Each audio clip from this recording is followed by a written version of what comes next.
Hey, everybody, real quick, if you need a recap of You Season 4, I've got you covered. Just hit the tab in the upper right-hand corner. It'll take you right to it. Now, Season 5 picks up in a very familiar place, New York City. Joe Goldberg is back thanks to Kate's money. It's done wonders. Not only is Joe Goldberg back, but he's been able to procure Henry to come with him. He, Kate, Henry, they're living a lavish lifestyle in New York. And thanks to that money, he's actually been able to get his name back. But that's not the only thing he's been able to get back. He's been able to get back the old bookstore, although it's just sitting idly collecting dust, and he's agreed, okay, it's finally time to sell. But the fact is, life is good for Joe, and he's happy.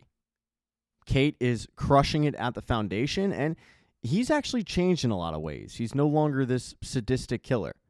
A prime example of that is when they go to a gala, and there's a councilman that's been trying to extort Kate since she's arrived in New York City. And when Joe runs into him in the bathroom, he just helps the guy out because he's got something on his jacket. But the councilman, though, isn't the only person that isn't a fan of Kate, especially after she makes an announcement at this gala that the Lockwood Foundation will give up to a quarter of its earnings to charity. It's something she did not discuss with the board of directors, and you can see it in their face. They're pissed because they're looking at their earnings go by the wayside, and Kate just publicly committed to doing this, so they can't walk it back. No one's more angry about this than Reagan, who is Kate's half-sister and Lockwood's CFO, and she is pissed. She's also had it kind of out for Kate because she never thought that Kate would actually rise to the top. But while Reagan is prickly, let's say, her twin sister, Madison, is the exact opposite. Her job is PR, and she's more than flirty. Plain and simply, the girl likes to party, and she's found a way to make money off of doing so. But as Kate and Joe dance at the gala and they discuss the fact that they had an idea how Reagan would act, but Kate doesn't really care what the board thinks, they're approached by Uncle Bob. He's Lockwood Corp's COO.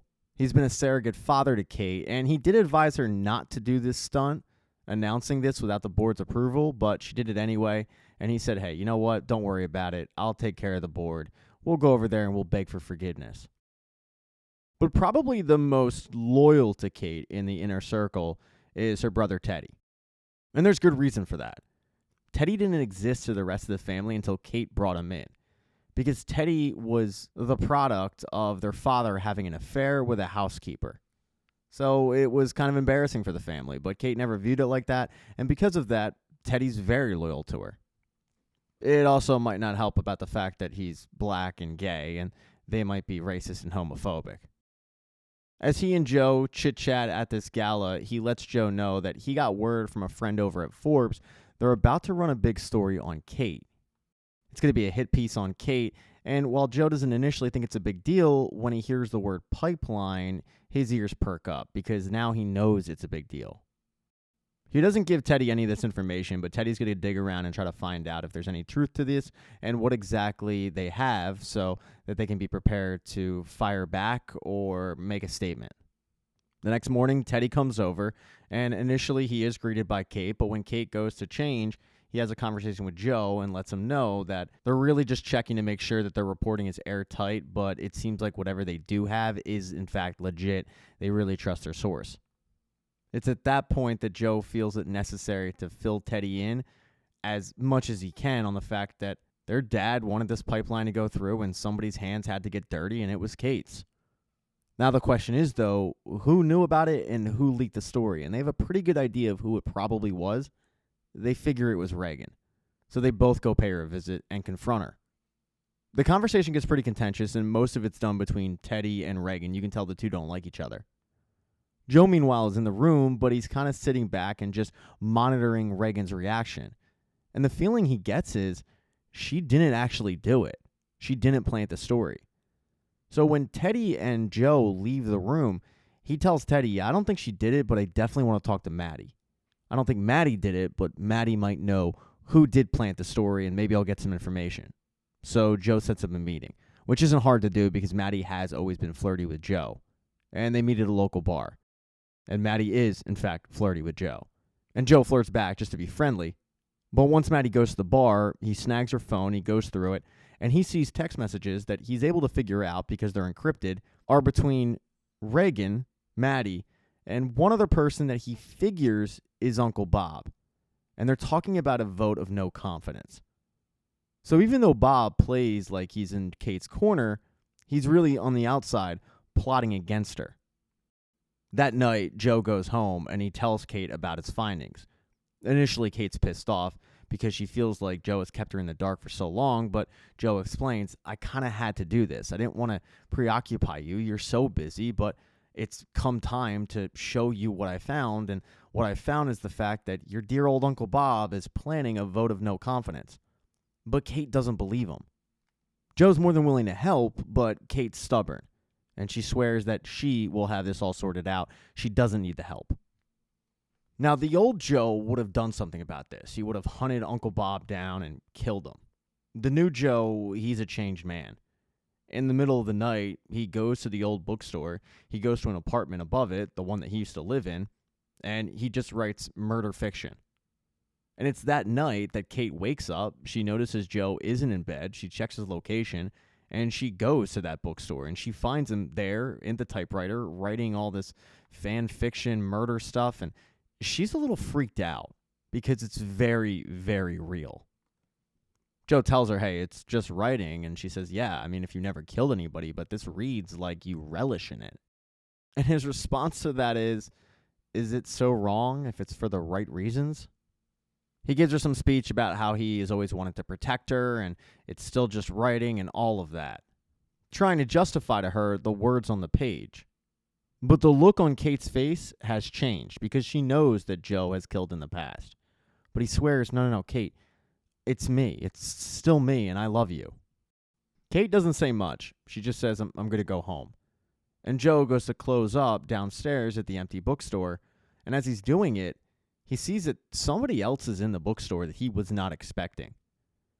At this, he arms himself with a bust of Emily Dickinson, and he starts hunting the person. And right as they're about to leave the store, he catches them, and it's just a girl. She's freaked out. She apologizes, and she explains that she walked by that place constantly, and she looked inside, and it was all these books, and she felt bad for the books because they were getting wasted. She's just a huge book nerd. That's it. She broke in, she would take a book, she'd bring it back. She basically used the store as her own library. But then she recognizes Joe. She recognizes him because Joe's in all these magazines with Kate. Because, though, she's a big book nerd, Joe allows her to leave the store with the book that she came to, quote-unquote, borrow, and no one has to get hurt. It's the next day, though, that Kate finds out that everything Joe said was correct when she goes and she visits her Uncle Bob. Uncle Bob owns up to the fact that, yeah, he planted the story about the pipeline. And the reason he did it is because she stopped listening to him, stopped listening to his advice. He essentially tells her he's disagreed with most of the decisions she's made, and she's got to go. So the hit piece is going to come out. Her reputation will be ruined. The board will have no choice but to have this vote of no confidence, and she'll be ushered out. Kate, however, laughs it off, telling him, well, that pipeline's old news and the work that I've done since then, but he cuts her off and says, well, I'll tell him about Reese Montrose. And that freaks Kate out, the fact that he knows about Reese. Ironically, he tells her, if the version of you that covered up a murder was running this company, you'd still be running the company. But instead, this soft version of you returned. So, no, we got to let you go. And Kate goes in to damage control. When Joe finally runs into her later that day, you can tell she's been thinking about what to do all day. And the best she could come up with is to ask Joe for his help, his special set of skills, to quote-unquote take care of it, and she has a pretty good idea about how he's going to do that. And because Joe is in love with Kate, he's willing to do whatever it takes to take care of her. So it's that night that Joe sneaks into Uncle Bob's house. He borrows some weapons from the wall because the guy's a collector. He chains him up in a chair, and he chokes him to death. He then sets it up to look like it was a suicide. He writes a goodbye note to the board explaining himself, and then it's done. There won't be a vote of no confidence. There won't be a hit piece coming out. Kate's job is safe. But after killing Uncle Bob, he wants to put it in writing, so he heads to the bookstore, he writes it down, and as he's leaving, he once again notices that there's a light on in there that he didn't leave on, which means that the girl's probably back. And when he goes inside, in fact, she is. But he finds out she's living there. She claims it's because she's been crashing at an ex's place, but it's been toxic, and this place was open. She's embarrassed, and she starts to pack up to leave, apologizing to him. She brought back the book that she read. They actually have a conversation about it, and you can tell that Joe is smitten a bit. It's pretty rare you find a girl that's in love with books the way that Joe is in love with books. Joe finds out that her name is Bronte, which isn't actually her name. It's a famous author, or two famous authors. But because this is a show where you had love and 40 and peaches, Bronte just kind of fits. And right as Bronte's about to leave, Joe asks her, hey, how would you like to work here? Because Joe's had a change of heart. He's not going to sell the bookstore. In fact, he's going to reopen it. And he offers Bronte a job, to which she says, I would love that. He then heads home, and in the morning, he gives Kate the good news that they'll be okay, sparing her the gritty details. With Kate in the clear, he heads to the bookstore. He starts to get it prepared for their grand opening. He meets up with Bronte. He gives her the key to the place. But after Bronte leaves, he goes into the basement, where the cage is still there. In episode 2, all of Joe's problems, at least he thinks, are gone because he took care of the Uncle Bob situation. He feels like he protected his family. But Kate, she's worried. Now, while it does seem like a monkey has been lifted off her shoulders, it doesn't mean she's not concerned that eventually this will get back to them. But Joe assures her, no, I was careful. One of her concerns, though, is that, quote-unquote, fictional writing he did about murdering Uncle Bob. That would be pretty damning, and she says, that can never see the light of day. Promise me you're going to burn it. And Joe does promise, but that's his writing. He's not actually about to burn it. He'll just store it away so that no one ever sees it. The place, of course, where he's going to store it is Mooney's bookstore, where he heads over after talking with Kate. He meets up with Bronte, and they start getting the place ready for their grand reopening. She starts flirtatiously ribbing him about the fact that he's mentioned in magazines and he has dinners with princes where she's homeless. And one thing she can't figure out is why exactly, if he is rich, if he's doing this job. But he tells her, well, I like it. I mean, I used to work here. The conversation, though, does get into the fact that Bronte is still staying at the bookstore.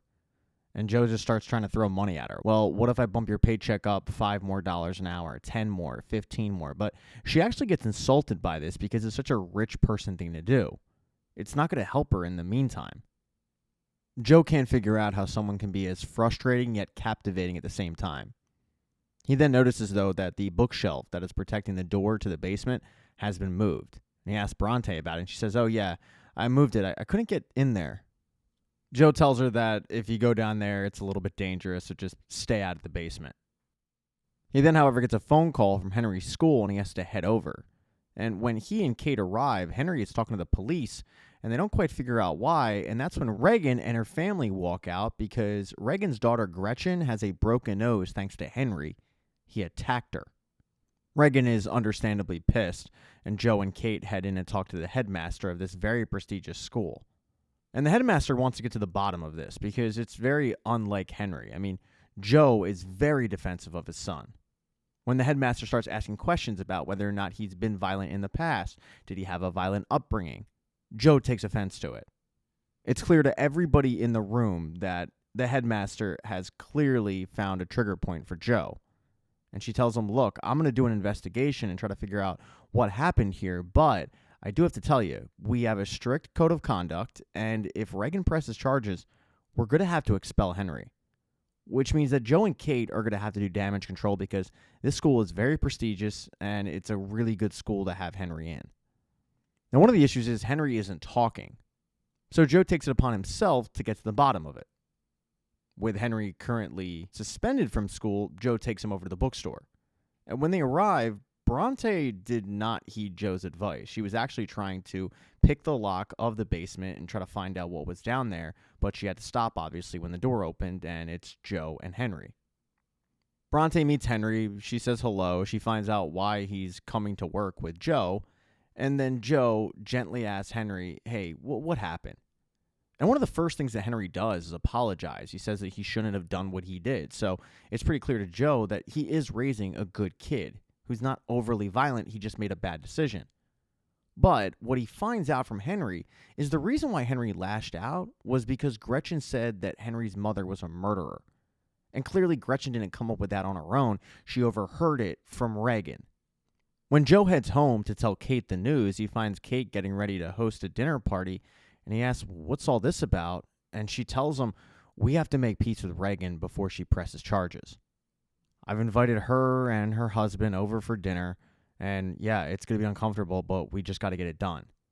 And that's when Joe tells Kate about the reason why Henry lashed out.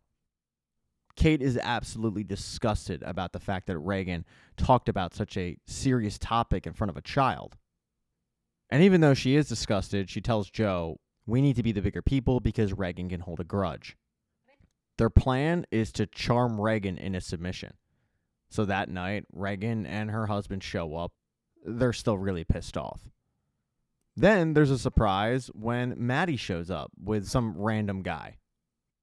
Joe thinks Maddie was invited by Regan so that they could have the numbers to gang up on Kate, but Kate planned for this. Teddy walks down, and right away, Teddy and Regan start getting into it, and it's about to be a very uncomfortable dinner. It doesn't take long for the elephant in the room to be addressed, and Kate starts apologizing, trying to figure out what it's going to take for Regan not to press charges. While they start discussing what exactly they're going to do, it becomes clear that a lot of this isn't necessarily about what happened to Gretchen. A lot of it is simple jealousy from Regan regarding Kate getting the company. Eventually, though, they do agree that a suitable first step would be for Kate and Joe to pay for the rhinoplasty that Gretchen's going to need. But when Kate asks what's an acceptable second step, Regan tells them, well, Henry can't go back to that school. He's got to find another school. She also demands an apology from both Kate and Joe because, quote, their horrible parenting is what led to Henry's outburst. She starts bringing up how Henry, because of his history, really should have been in therapy a long time ago, and Joe starts taking offense to this, but Kate cuts him off and just apologizes. She does what Regan wants. By the time that Kate finishes, Joe has kind of come to his senses, and he does the same thing. He apologizes for Henry's behavior. But when Joe wraps up, Regan looks at him and says, I don't really believe you. And that's when Joe's had enough. He tells her, you know what, I can't believe that you would talk in front of your daughter about the fact that Henry's mom is a murderer. That's what made him lash out. And Regan chuckles and says, no, I wasn't talking about love. I was talking about Kate. Because I'm convinced that Kate had Uncle Bob killed. And that opens up a whole new can of worms. I mean, you've got Maddie just sitting there with popcorn, just eating all of this drama in. You've got Kate and Joe disgusted. You've got Regan going for the kill shot. And then you've got Teddy, who says, oh, no, Kate didn't do it. I saw the videotape, the surveillance of what happened with Uncle Bob, and he very much committed suicide. And that takes Joe completely off guard. He's really concerned about it, as is Kate. But Teddy doubles down on it, saying he saw the video and he deleted it, which Regan doesn't really buy. As the fingers continue to get pointed, Kate finally tries to get the conversation back on track by looking at Regan and saying, we've done everything you've asked. So I got to ask, why are you still trying to punish us? Like, what do you want? And finally, Regan says, what I want is for you to step down as CEO. She once again says that Kate is a murderer. She had Uncle Bob killed because she knew the vote of no confidence was coming, and Kate didn't have the numbers. And when Joe pipes up and says, don't talk to my wife like that, Regan turns to him and says, who are you with your bad seed son? You're just something else that Kate took on to look more virtuous. And she turns her vitriol to Kate and tells her that she is looking into every little detail of her life to take her down. And that's when Henry storms in and throws a knife at her. Now, it's a butter knife, but it still hits her in the face, and that puts an end to the dinner party.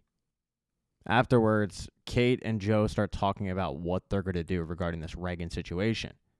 And Joe goes to his natural reaction. Why don't we just kill her? But Kate is mortified by that. She tells Joe, no, we're not doing that. We're not killing my sister. I mean, when does it stop? We're just going to kill everybody that crosses us? And to Joe, that's what he usually does. Kate, however, thinks level-headed. She wants to go through lawyers, do a mediation with the school, put Henry in therapy. But Joe is against that idea. He doesn't think that his son needs therapy, and Kate thinks that he is crazy for that line of thinking because Henry has been through a lot. This starts a massive argument between the two, and they just go to bed angry at each other. Joe, however, has another problem that he was unaware of. Because while this dinner party was going down, Bronte finally did get into the basement, and she saw the cage. And she went inside, she started taking pictures, but then she got locked in the cage. So Joe got an alert on his phone, many alerts, that said that there was activity in the basement.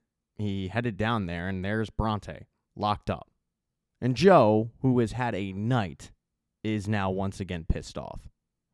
Joe kind of deflects on when asked what exactly this cage is because he's just fumbling with the keys. He's pissed off. Bronte just wants to get out of there. But before he does let her out, he asks her, "What were you doing down here?" And that's when she admits that she was looking for the rare books. She figured that she could find a rare book, sell it, and pay off all of her debts. And she feels really bad about that because Joe had kind of taken her in, given her a job. And she does love the bookstore. But she also has those debts. He ends up letting her out, but telling her, "You're fired. I never want to see you again."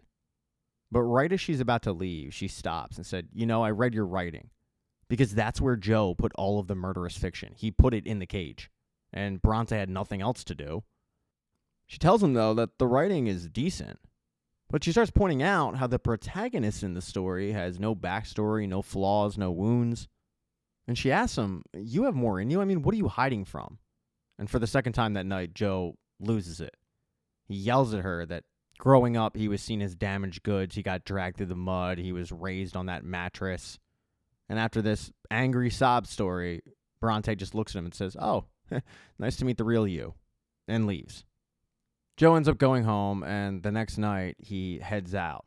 He's going to take care of the Regan situation, whether Kate wants him to or not. He follows Regan for most of the day. And when she's in the office by herself, he figures that would be the proper time. He starts watching her from afar, looking at what she's doing. But then she's attacked by a masked assailant.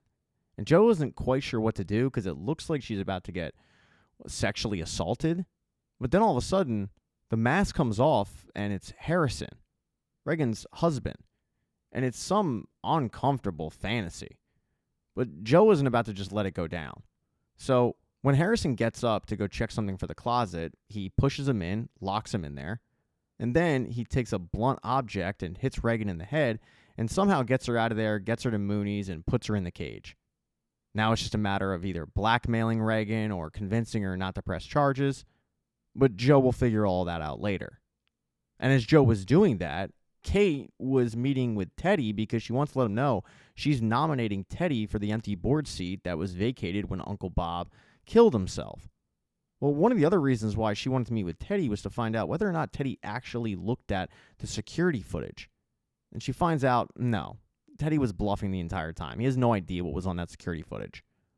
When Joe wakes up the next day, he feels bad about what he did to Bronte.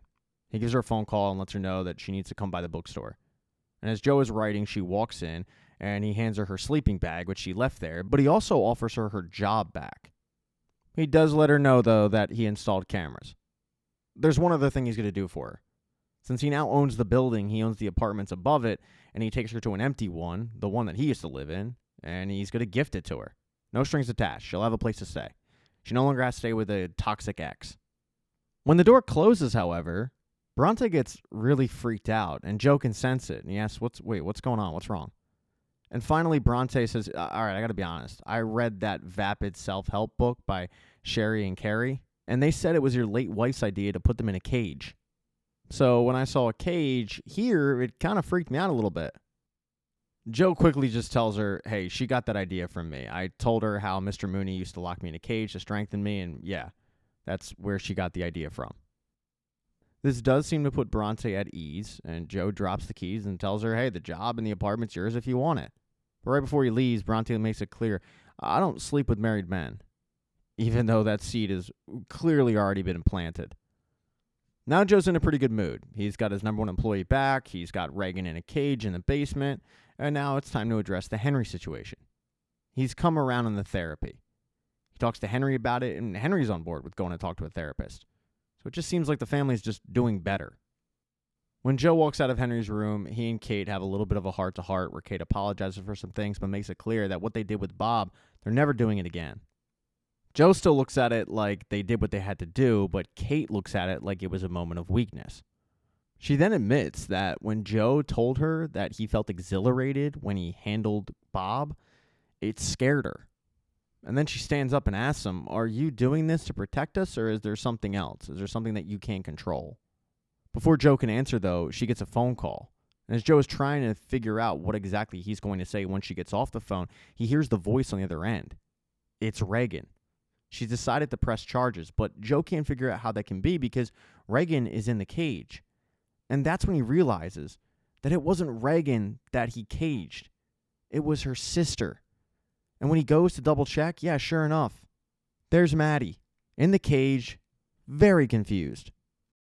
In episode 3, Joe isn't quite sure what to do with Maddie. I mean, he racks his brain, but he doesn't come up with a good solution.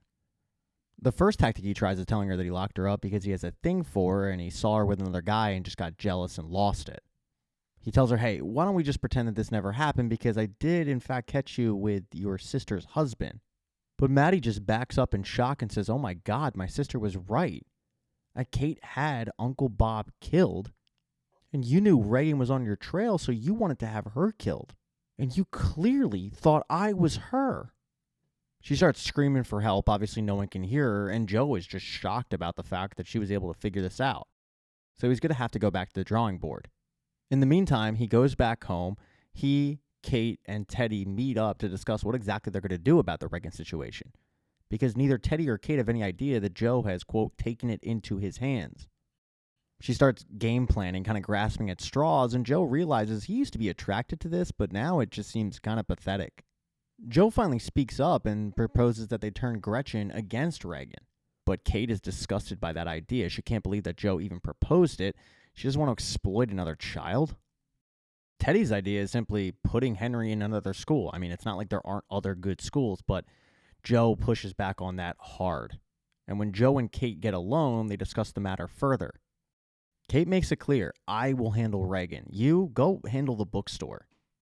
So when Joe gets to the bookstore that day, he's a little on edge. And there's Bronte, and she's got a bit of an issue. As she's getting inventory ready, she notices that there are no romance novels anywhere to be found. But luckily, she found an estate sale with a ton of romance books.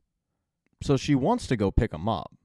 At first, Joe doesn't really trust her with the company card, aka his card, or his car for that matter, but he does realize that getting her out of the bookstore, where he's holding a hostage in the basement, would be a pretty good idea, so they decide to head over to the estate sale. Joe throws her his keys and says, "Hey, empty out the trunk," and he heads downstairs to the basement to check on Maddie, who, unlike most of his hostages, is in a fine mood. He brings her down food, but she just turns to him and starts telling a story about when she was almost 16, like a week shy. She went down to Brazil and she was kidnapped. All of it was for ransom money. Through the ordeal, she ended up losing one of her ears, which was rebuilt, kind of. But after her kidnapper ended up committing suicide because he couldn't take what he did to her, she just simply walked back. She had always wondered why exactly she had to go through that ordeal, and now she realizes it was to prepare her for Joe. Joe tries to keep a straight face through all this, trying to stay tough, but he clearly is rattled. And he tries to pull the, "well, if you don't cooperate, you won't eat" card, but she says, no. Let's be real. If you wanted to kill me, you would have already done it. And by the way, I take insulin, so you're going to have to go fetch that, or you're going to have a dead body on your hands. I mean, let's make it clear. I might be the one in the cage, but you are not in charge. And Joe knows she's right. He ends up leaving her in the basement and heading to that estate sale with Bronte. Bronte does a lot of negotiating, and Joe is actually really impressed by her negotiating skills. I mean, the whole thing, the fact that she was able to convince him to give her job back, the fact that she was able to convince the estate sale guy to take credit when he didn't want to, she just kind of has a way with words. But while Bronte was negotiating, Joe ended up calling up Kate and leaving a message asking whether or not the story about Maddie was true. Now, he had to play it off like he read it on a subreddit, but he did look to confirm it. But Kate didn't answer. He and Bronte pick up the books, though. They're going to have to make 2 trips, and they take the first load back to the bookstore. And as they're loading it up, Bronte starts talking about Joe's writing, what the protagonist is lacking, and she thinks she has a solution, and it's in one of those romantic novels. Now, at first, Joe just laughs it off, thinking that it's ridiculous, but Bronte starts showing him exactly what she's talking about, how the protagonist in this one novel uses little subtle things like a lip bite and like swishing the hair back and all of that. And still, Joe isn't on board with it until Bronte says, no, come on, I mean, you can do it with me.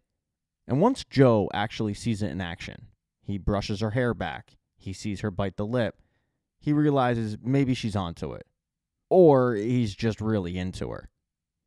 Joe actually has to take a step back and remind himself that Bronte is his younger employee. He excuses himself and lets Bronte continue to bring the books into the store while he goes down to the basement to deliver the insulin to Maddie. And at this point, she's a lot less confident because the glucose levels are just messing with her and she looks exhausted. Just because her glucose levels, though, are giving her fits doesn't mean she doesn't continue to mess with Joe's head. She starts tweaking him and telling him how he's just trying to obtain what his wife has, aka power. Her tactics, though, are working. She gets Joe to admit that she's located in the bookstore when he says, this thing isn't a torture den, it's for books. And now she knows where she is, but she also reminds him that it's a bookstore Kate pays for. And that gets Joe to finally crack. He screams at her, this place is mine. And at one point, it did hold more than books, but not many people have seen this side of me and lived, so listen to me. You need me if you want to get out of here. And then he leaves. He and Bronte head back to pick up the rest of the books. But after loading the books up, Bronte tells him that she actually has an event to go to, and it's not too far away. She's planning on just walking there by herself, but Joe insists, no, I'll go. And it's something called a literary salon. It's like a bunch of wannabe authors get together in a warehouse and they read what they wrote and people critique it, they like it, it's very hipsterish. Joe, however, insists on going, and when he arrives, he gets the hipster vibe for sure, right away. As they listen to some guy on the stage bare his soul, Bronte starts looking around, and she recognizes a bunch of people, so she kind of goes with her people, and it leaves Joe all alone. But then Bronte sees somebody that completely spooks her. She frantically goes up to Joe and says, hey, you stay and have fun, but I'm going to go. But before she can, this guy walks up to her. And he says, oh, hey, Bronte. Bronte introduces Joe to Clayton, the Toxic X. And right away, Clayton tries to alpha Joe. He does recognize him, but he doesn't really care about him. His focus is solely on Bronte and making her uncomfortable. And he does that at one point by telling Bronte that she has to read if she's there. Now, Bronte, in an effort to protect Joe, tells Clayton, no, he's not an author. But what she didn't know was that Clayton would insist that they read Bronte's writing. And it was erotic writing. Writing that she showed him in confidence, but he doesn't care. He gets on stage, he starts reading it with another girl, and everybody starts laughing. And it's really embarrassing for Bronte. Until she interjects and says, you know, I'm not surprised, you never really did care about consent. But he fires back that Bronte owes him money. And he tells the entire room Bronte's real name is Louise Flannery, and she was a dental hygienist from Ohio. She plays herself off like this deep, introspective writer, but in reality, she's a fraud. Bronte leaves embarrassed, but it's got Joe wondering if he just got played. Afterwards, Joe has to head back to the bookstore and unload the second batch of romantic novels. But while all of that was going on, Kate got some good news from Teddy. Teddy was able to find some dirt on Regan that they could use, and it's embezzlement. So Kate heads over to Regan's place to, quote, give her the good news when she sees that Harrison is leaving in a rush, and she can't figure out why, and Harrison's not talking. And then when she walks into the room, she sees Reagan on the couch crying, and Reagan confides in Kate that the security had to unlock Harrison from a closet, and they found Maddie's cell phone, which means the two were having an affair, and Maddie hasn't been heard of since because she must be so embarrassed she just fled town. Because of all of this, Reagan is planning on divorcing Harrison immediately, but at that moment, she's extremely vulnerable. So Kate decides to pocket the embezzlement story, and she makes it clear that if Reagan doesn't drop the charges, then this embarrassing affair with her twin sister will be all over the front page, and Reagan has to give in. When Kate gets home, she excitedly calls up Joe to give him the good news, but Joe isn't as excited as Kate thought he would be. First of all, he doesn't sound remotely surprised when Kate says, "Oh yeah, Maddie was having an affair with Harrison." And obviously a large part of that is the fact he already knew, but he's also concerned that Reagan is playing Kate, like she's just stalling. When he hangs up, though, he realizes that this might be to his benefit. So he heads down to the basement and he tells Maddie the quote-unquote good news, that Reagan knows about the affair. He thinks this could be an opportunity for Maddie and Harrison to run away together. But as soon as he tells her that her sister knows, Maddie's entire mood changes. She's terrified. She tells Joe that, first of all, she was bluffing on this like Tommy Toughnuts act, and second of all, Reagan is a pit bull. She does not let things go. She holds a grudge. So the news that he just gave her is the worst news possible. At one point, she starts talking about how she's never going to see her baby again, a.k.a. Gretchen. And Joe goes, "Wait, is she yours?" And Maddie tells Joe that technically no. But Reagan didn't want to be pregnant, so she convinced Maddie to carry the child. And Maddie thought, okay, well, this will be an opportunity to get close to Harrison. You can tell, though, Maddie's always held a grudge over this, because one of the reasons why Reagan didn't want to do it was the effects on her body.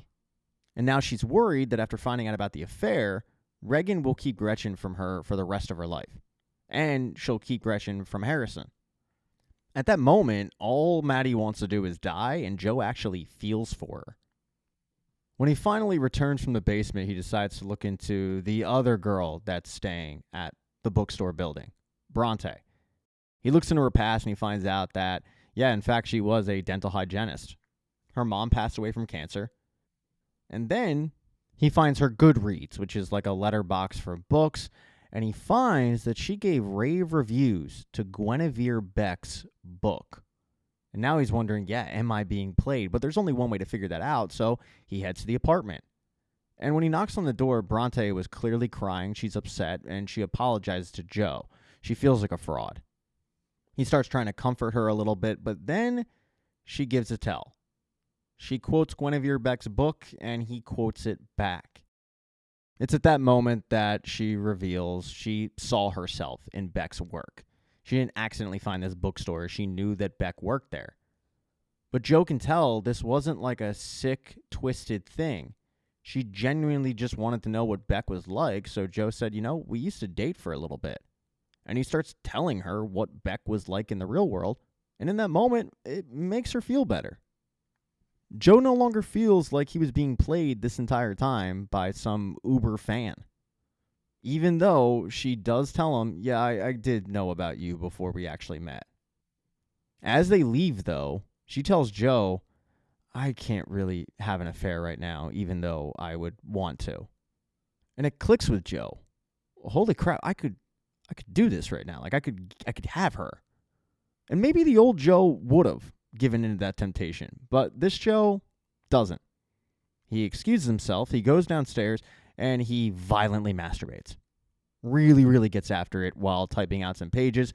He thinks it might be the best work he's ever done, or it might suck, he's not quite sure, but he puts it away. Afterwards, Joe heads home, and Kate is waiting for him, and she asks him, hey, did you speak to Maddie today? And that's when Joe remembers the voicemail.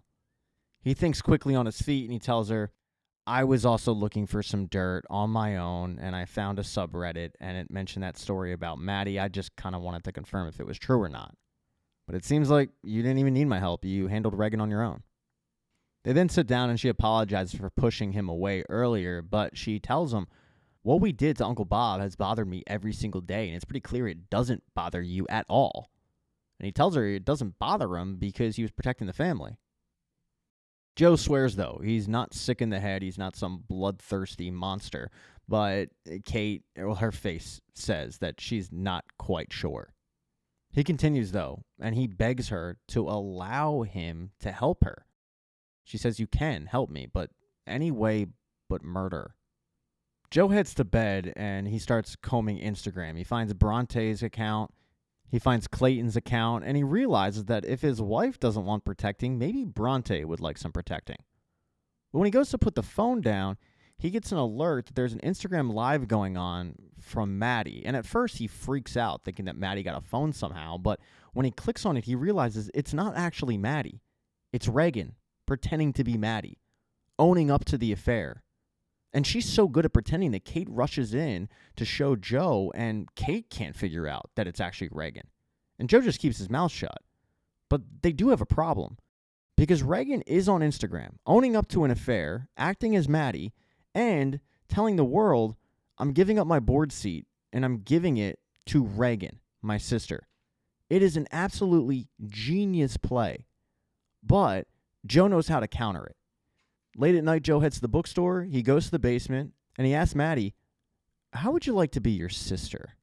In episode 4, Joe proposes to Maddie that she become her sister, but of course she's a little confused on how that's going to happen. In the meantime, Joe has to go back to his regular life with Henry and Kate. But Kate is pissed off at him. She doesn't appreciate the way that Joe views her, aka like a queen that needs to be saved. She wants to do things her way. She always has. And she definitely does not want to do it Joe's way. And that scares her. So now he's on the outs with his wife. And because he's on the outs with his wife, when he gets alone, he thinks about Bronte. After this adult alone time, he heads to the bookstore. He immediately heads down to the basement, and he reminds Maddie about his genius idea, which is she is going to become her sister. He tells her that all she needs to do is be Reagan for long enough to not undo all that Kate has done. So restore that charitable donation, vote for Teddy to be on the board, and then she, as Reagan, would step down from the board. Maddie, however, doesn't think she's capable of doing it, and that's when Joe realizes that Maddie has been beaten down her entire life to think that she is the inferior twin. So now he has to build her up, remind her who the hell she is. They start doing a little role play, not the sexy kind, where she pretends to be Reagan, and it is rocky, because she is insecure. But Joe knows that with enough time, she could easily become her sister for an hour or two. Eventually, though, Maddie does ask the question, where exactly is Reagan while I'm doing this? And Joe says that they're going to hold the vote while she is, quote, out of town at a spa in Santa Fe. In reality, he's planning on taking care of Reagan himself. Maddie's big concern, though, is what happens when Reagan comes back and finds out that all of this happened, but Joe tells her, who would believe it? I mean, and at that point, you've got everything you've wanted. You've got her husband, you've got the life. As Maddie continues to practice, though, they hear a commotion up top, and Joe goes to check on it, and it's Bronte. The reason why Bronte is moving so many items around is because she's decided that they will open up the bookstore the next night. And that's something that Joe was not planning on having, especially considering that Maddie is still in the basement. But Bronte insists. She's going to have a little bit of a get-together with that writers group that she's a part of. They're all going to come over. They're going to see the bookstore. And because of the fact that Joe is smitten so hard with Bronte, he just goes along with it. Yeah, okay. I guess we're opening tomorrow night. And they start preparing. After Joe does agree to it, she feels like she needs to address the elephant in the room, which is what she said the previous night about how she couldn't be in an affair, which was clearly an indication that she wanted to be in an affair with Joe. And she sets the boundary, hey, that's not me, I don't know what came over me, but you're you, I'm me, you're married, I'm not a homewrecker, and it doesn't matter how we feel about each other, we just can't. And Joe agrees with it, even though he clearly doesn't want to. She then switches the subject and asks him what his writing is about these days, because she's interested in what the protagonist in the story is up to. And lately, the protagonist in the story has been taking Bronte to Pound Town, but Joe can't admit that. So he just tells Bronte, yeah, I haven't really been writing recently. Another hilarious lie. They then get into Bronte's writing because she wants Joe to take a look at some of the stuff she's written, and he really likes it. They talk about the protagonist in her story, and there's a male role in there somewhere, and it seems eerily familiar. And she admits that, yeah, it is based on a person, but she doesn't tell him flat out it's based on you, even though it seems like it is. This, however, gets into good, evil, and the role that they play in stories. And she's got this diagram, but essentially what she tells Joe is that she's attracted to chaotic good, like people that are willing to kill for the betterment of the community.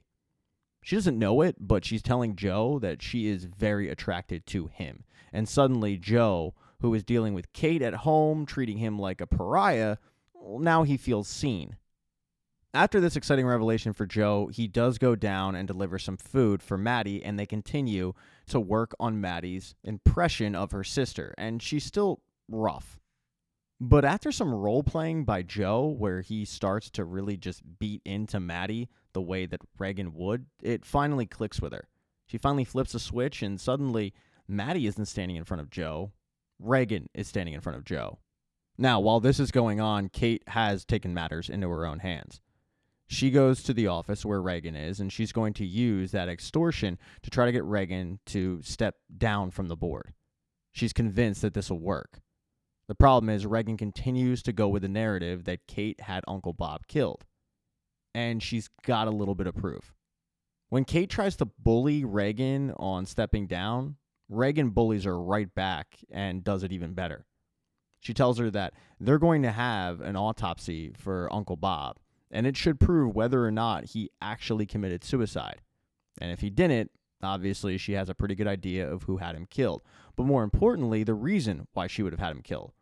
Because what Regan found out was that Kate had covered up the death of Reese Montrose and blamed some poor college kid for it. Now, while all the accusations are flying, Kate is denying. But what you have is two women demanding that the other step down from their role or else. It's like a game of chicken in the show Succession. But as they go their separate ways, it's pretty clear that Regan kind of has the upper hand. Kate seems a little shook. Kate rushes home from this, and she waits for Joe to get home, and she tells him everything that went down in their meeting, and she's decided that she is going to resign. Joe, however, doesn't think that this is over. I mean, he knows the solution of the problem, but Kate reminds him, I'm not doing your solution, and I've told you that many, many times.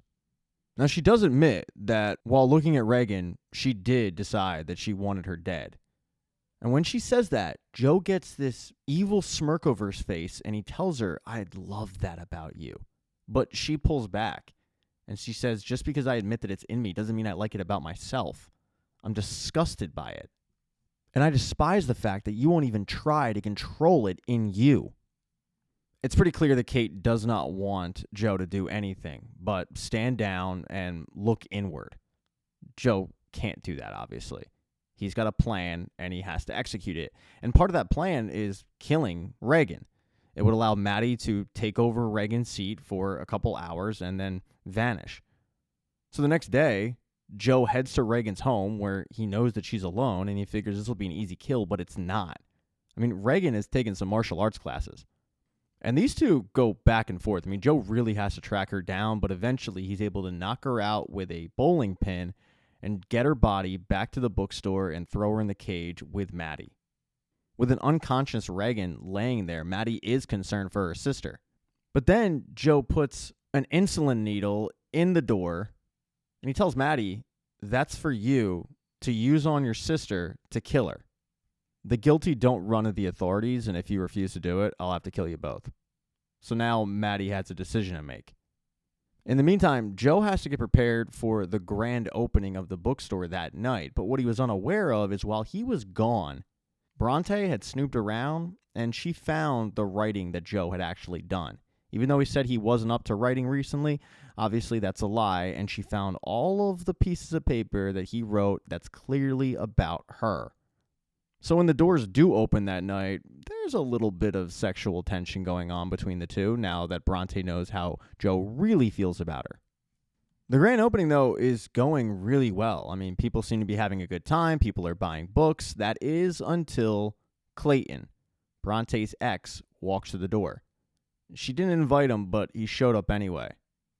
And at first, Joe lets it slide until he sees that they're having a tense conversation in the corner where Clayton has his hands on Bronte, and it's obvious that she is uncomfortable. So Joe tells him to back off, and Clayton tells him to pound sand.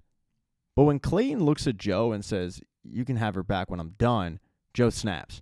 He jacks up Clayton against one of the bookshelves, and he tells him, "You need to get out of here right now. I'm not telling you again." And you can see it in Joe's eyes. He's not messing around. So Clayton does what he's told. A very emotional Bronte has to excuse herself. She runs out of the bookstore, and Joe runs after her, and he catches up with her in an alley. And she's crying, and she's upset. And he starts apologizing to her, telling her, "Hey, I'm sorry, it's not my place to protect you." And she agrees with him, saying, "You're right. I'm not yours to protect.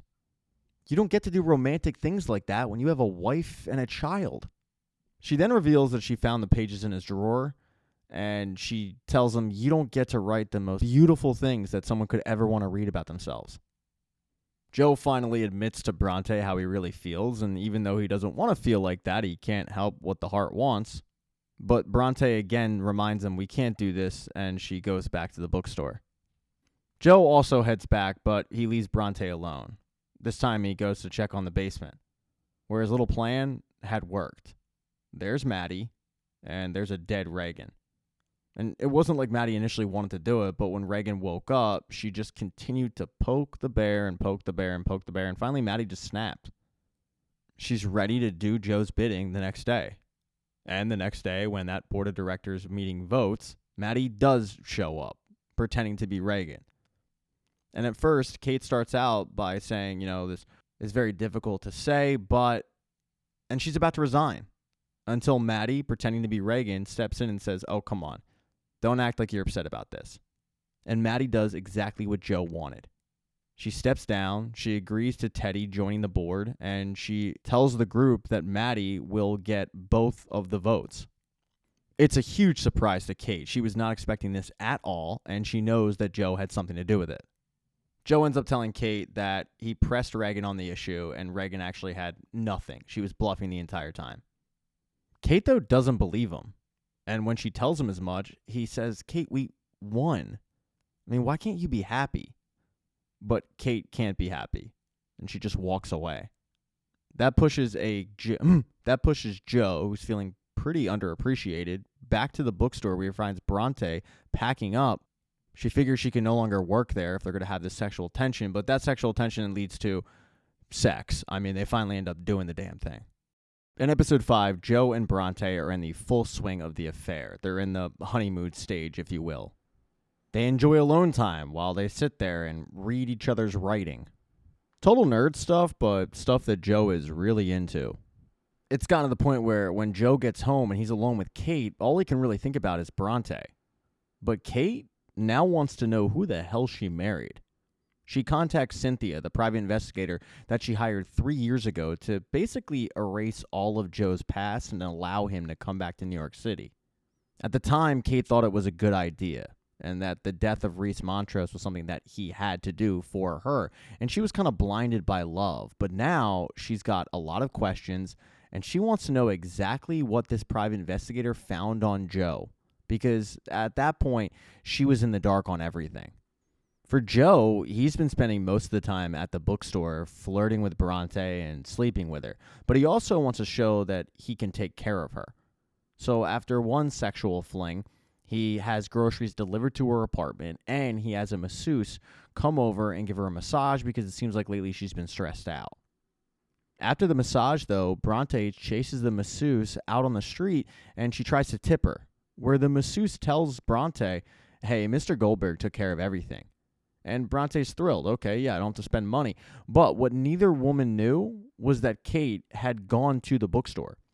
She was outside on the street near a bus stop, overhearing the conversation. And now she knows that Joe is likely having an affair with Bronte. At this betrayal, she goes to the one person she knows who she can trust, and that's Teddy. And she confides in him that she found out Joe was cheating on her. She starts beating herself up, and Teddy starts trying to make her feel better. And Teddy finally asks her, "Now that you don't have to protect him, can you please tell me who the hell you married?" And she admits that she didn't know anything before. She thought she could have a happily ever after with this guy, but now she's realizing she never knew him to begin with. She doesn't come right out and tell Teddy exactly what Joe did in London, but she pussyfoots around it, saying that Joe did some things in London and she made herself believe that it was to protect her, but now she's realizing that was never the case. She then grabs her iPad and shows Teddy the findings from the private investigator, and it's fishy. I mean, it looks really bad for Joe. Like, for example, the fact that he was having an affair with Marion and then Love Quinn ended up dead. Oh, and Marion, she's missing.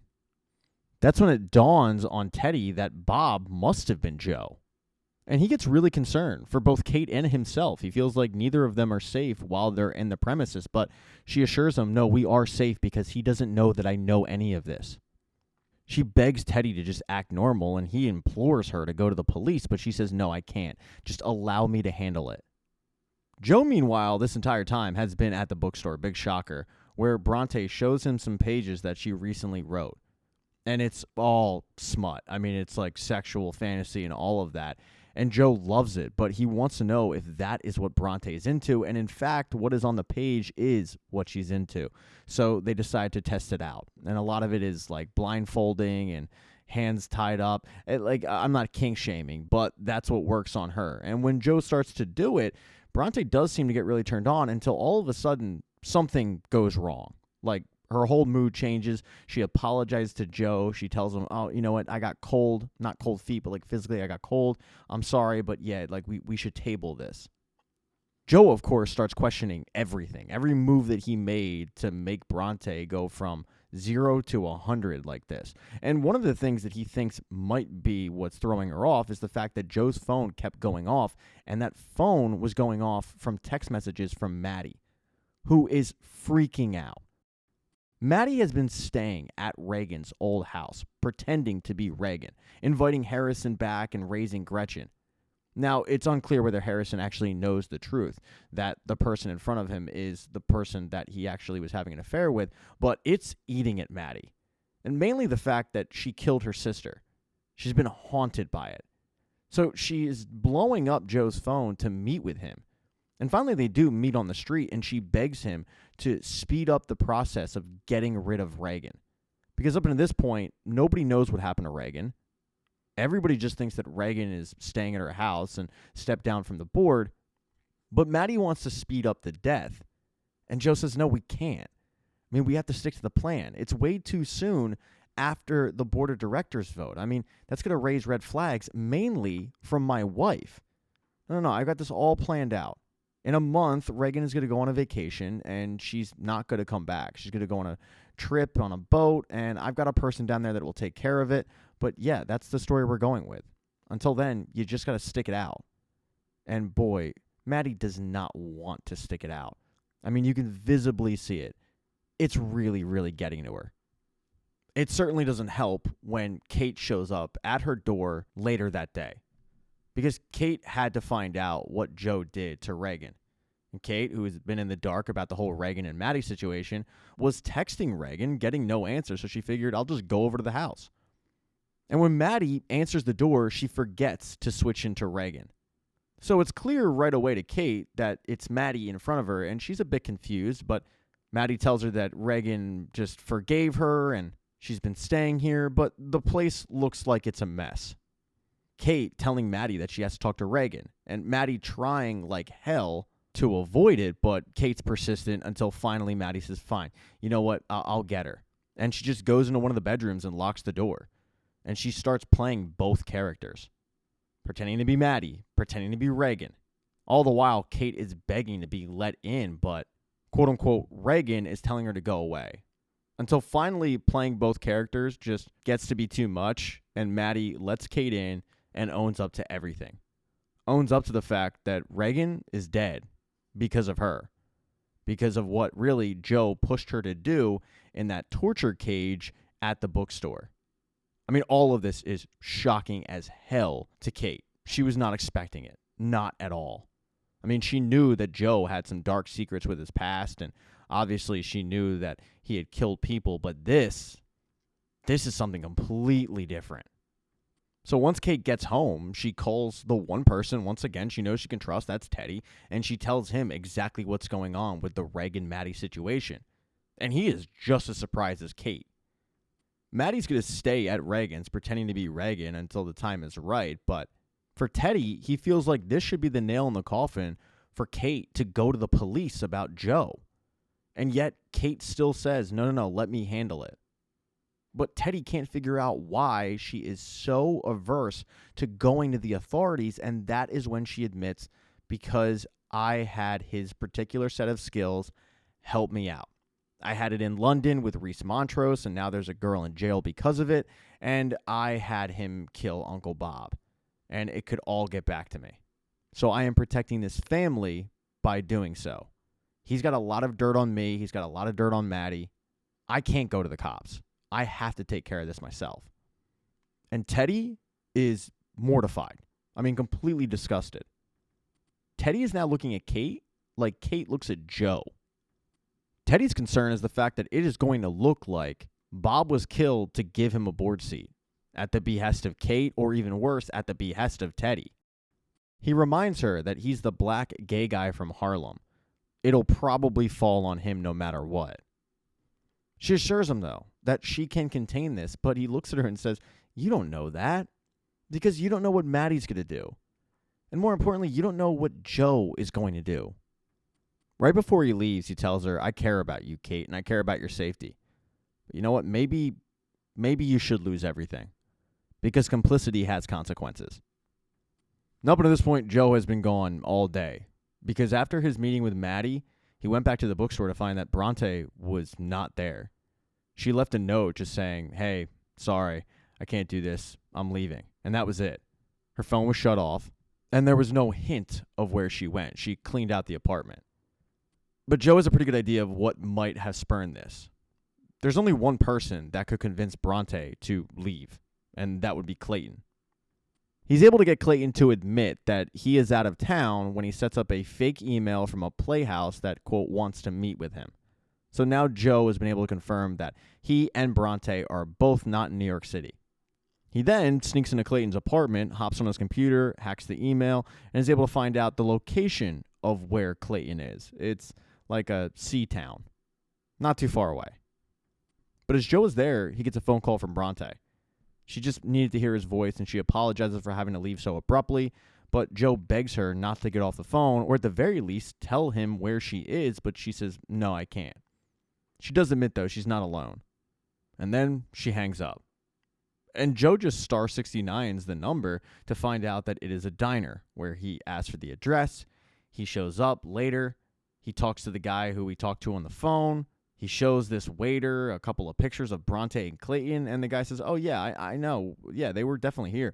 They were talking about going to this place. It's not too far away, and he gives him the directions. So Joe heads over there, trying to be a knight in shining armor for his quasi-girlfriend. He breaks into the house, but he's attacked by Bronte, who didn't know it was him. She tases him, and he wakes up, and then Bronte apologizes. And he asks her, why did you leave?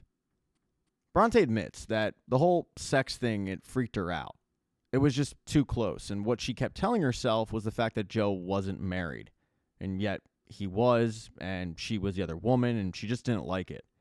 In a moment of weakness, she called up Clayton, but then she remembered what a piece of crap he is, so she didn't want to hang out with him anyway. And that's when Joe lays on her that he's getting divorced.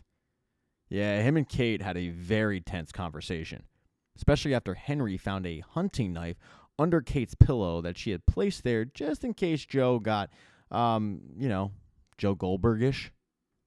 So they had a super tense conversation where Kate just said, we're going to get a divorce. I mean, we're going to be amicable about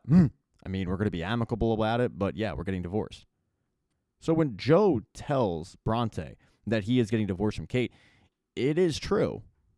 And now that Bronte isn't the other woman, now that she could be the actual woman, that sexual fantasy, it's a lot more hot and steamy for Bronte. She's open to it. She's into it.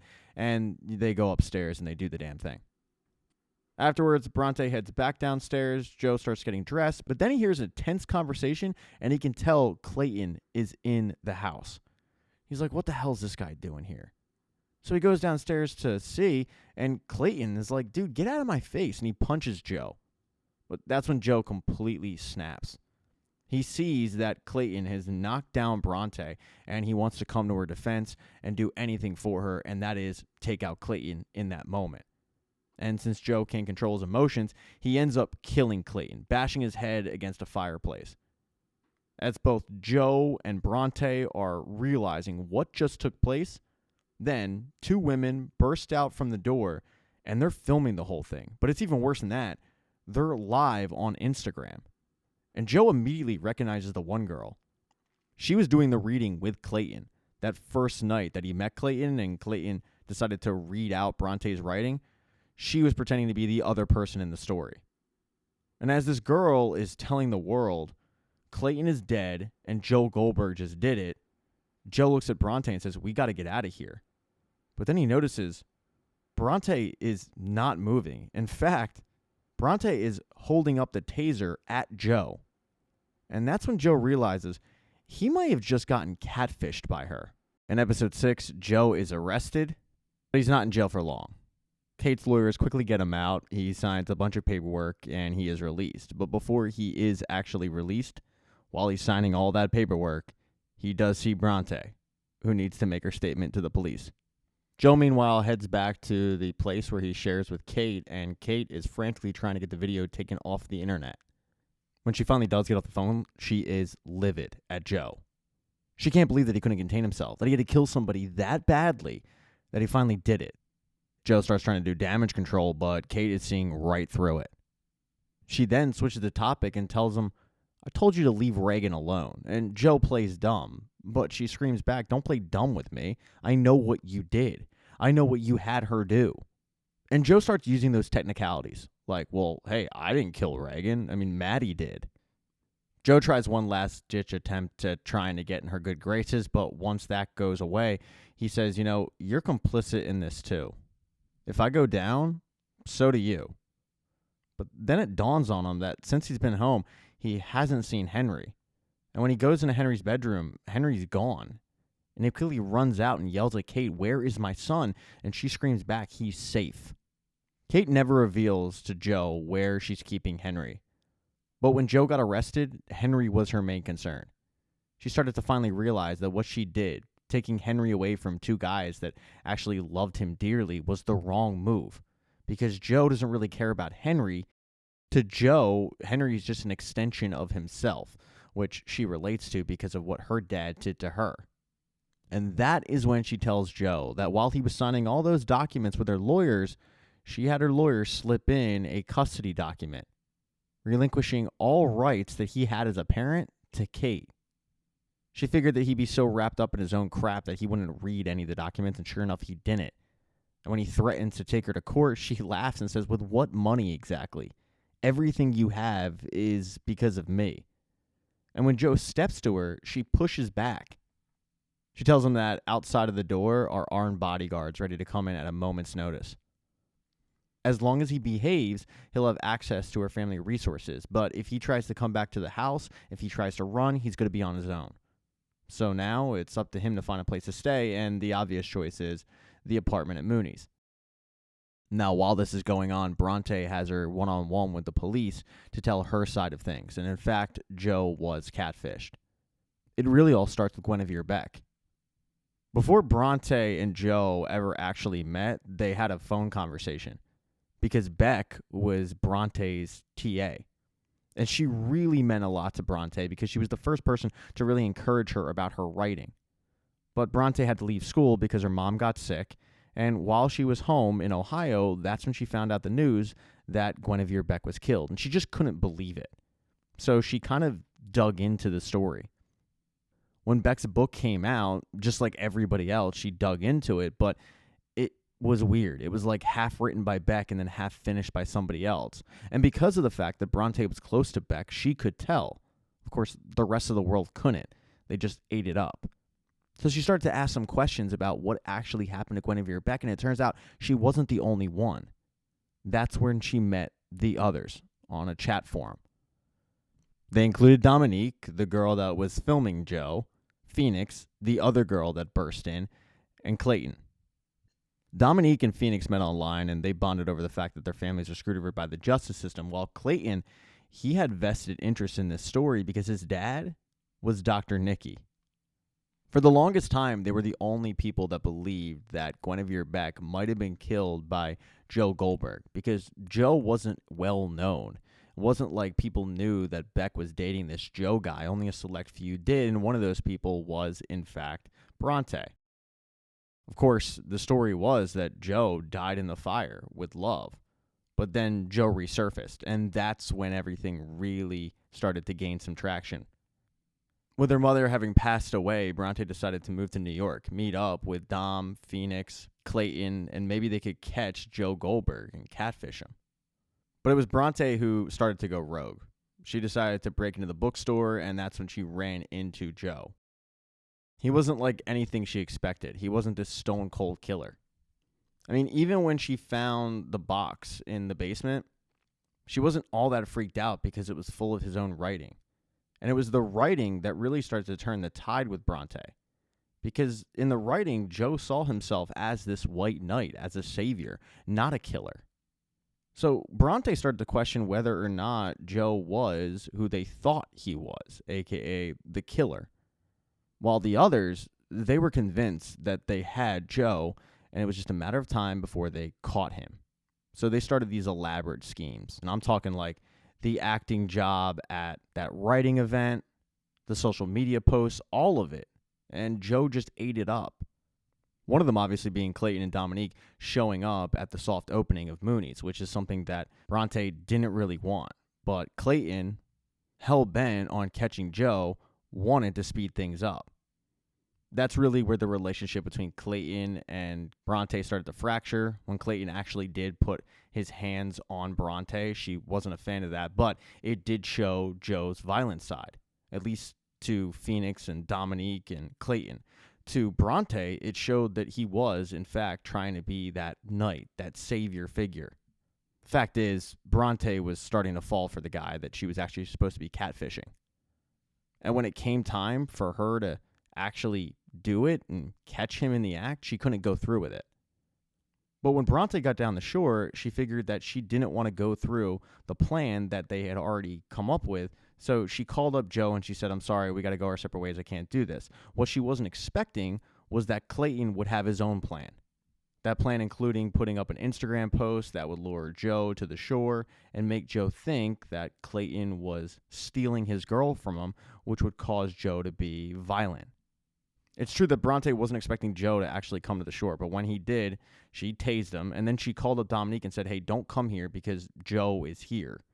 And Dominique wasn't really planning on it, but she was concerned because she did see Clayton's post, and she figured that Clayton would come. Then, of course, everything happened. Clayton burst in. He wanted to stick with the plan. Bronte told him, "No, we're not sticking with the plan. You got to get out of here." And then Joe came down, and he did, in fact, get violent, but it's only after Clayton threw the first punch. So while Bronte did, in fact, witness this guy kill Clayton, brutally murder him, she recognized the fact that he did so on her behalf. He did so because he saw Clayton physically handle Bronte. He threw a punch at Joe, and Joe reacted to all of that. So a little confused, the cop says, "Wait, so what you're telling me is that Joe didn't just murder this guy. Joe was acting in self-defense?" And Bronte goes, Yeah, that's basically exactly what I'm telling you." And after telling all the story, Bronte is allowed to leave where Dominique picks her up. Fact is, Bronte has kind of been radicalized by Joe. She's going to stay at Dominique's, and all of a sudden, as she's lying on the couch, she gets an alert because she left a camera in the apartment at Mooney's. It was to catch her and Joe in the act, or maybe Joe doing something shady, but the alert went off. And that's because Joe went to that apartment, he found the camera, and Bronte, kind of terrified, is looking at it as she hears Joe say, "Hello, Bronte," knowing full well that he will see her again. In episode 7, Bronte does not tell Dominique or Phoenix about anything she saw on her phone. This whole Joe thing is really eating her up. While her friends are still hyper-focused on getting Joe Goldberg arrested and thrown in jail forever for what he did to Clayton, you've got Bronte with a whole nother side of things. She feels like she needs to reach out to Joe and apologize, but she doesn't know how to do it. And that's when she gets called out by her friends because they need her help. They want her to start recording videos about what happened because she is known as Queen Catfish at this point. She really should be the face of these videos, but Bronte is very, very hesitant to do any of that. And both girls can't figure out why, but Bronte won't tell them. She makes a bunch of excuses, all of which are clearly excuses, and she says, nah, I can't do it right now.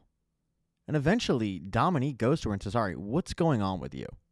Bronte, who is packing at this point, tells Dominique, I'm just not going to ruin an innocent guy's life. And that's when it clicks with Dom that Bronte is not on their side. She says, oh my God, what did you tell the police? You switched, didn't you? And Bronte owns up to it. But she says, no, Dom, here's the thing. What we had was a theory and nothing more. We had a theory and we were wrong about it. And that sparks a huge argument where Bronte makes it clear about her side of the situation the previous night, about what actually happened from her perspective, about how Clayton was so hyper-focused on fixing the name of his dad that he was willing to sacrifice Bronte and didn't care how he did it. He was physically getting abusive, and Joe jumped to her behalf. In that moment, Joe wasn't killing Clayton. Joe was protecting her. And Dominique is completely stunned. She reminds Bronte that maybe it's best she leave New York, go back to Ohio, and remember who she actually is, which is Luis, and not Bronte. Because clearly she's been radicalized. But Bronte says, no, I'm not leaving New York. This is my home.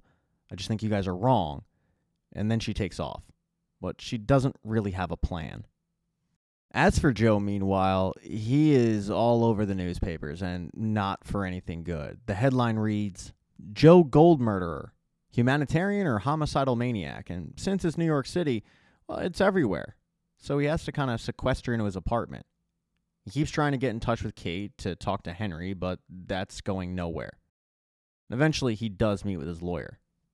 And the lawyer's suggestion is to wait for the heat to die down, and then they appeal the situation with Henry. But he also has some bad news, that Clayton's family is prepared to lawyer up. And that's when he drops the bombshell that Clayton is the son of Dr. Nicky, which comes as a huge shock to Joe. He realizes that all of this was just a revenge plot. The lawyer's last suggestion is just to lay low. He's got a good reputation, and after a few months, he should be reunited with Henry. But Joe's big concern is the fact that to Henry, it's going to look like he was abandoned. And Joe can't let that happen. Joe wasn't the only person meeting with a lawyer about the situation. Kate was doing the exact same thing. She was meeting with a crisis manager, though. And the crisis manager wanted to get ahead of all of this and save Kate's image. She also wanted to throw Joe in jail, but that's when Kate has to tell her, no, I can't. We're entangled in some stuff, and we just got to find another way. I can't take Joe down. I can't go against him right now. The crisis manager does ask what the deal with Maddie is, and Kate assures her, I'll take care of Maddie. And that's when Teddy walks in, annoyed. He asks Kate, is it as bad as it looks? And she says, oh, it's worse. And if anybody asks you about Joe, you know nothing. Now, look, I need a favor. I got an apartment that Joe is unaware of. I need you and your husband to take Henry there. Keep him safe. He agrees, but you can tell that his patience is wearing thin. And Joe figured that Kate would probably stash Henry in some location that he was unaware of, but he had a plan for that. He goes to Henry's school where, once he gets on the grounds, the principal stops him and says, Mr. Goldberg, you know you can't be here. He says, no, I know, but I've been reading this book to Henry. Can you just give it to him just so he has a little bit of normalcy? And she says, yeah, sure. But the book had a tracking device in it. So after a little bit, he's well aware of where Kate is keeping Henry. And at night, he heads there. Now, Kate thought that maybe Joe would be able to figure out the location, so she did have a bodyguard, but that bodyguard sucked, and Joe was able to get him to walk away from the entrance, which allowed Joe to knock on the door. Teddy answered, and he barged his way in. And he told Teddy, look, man, I just want to see Henry, but Teddy wasn't about to let that happen.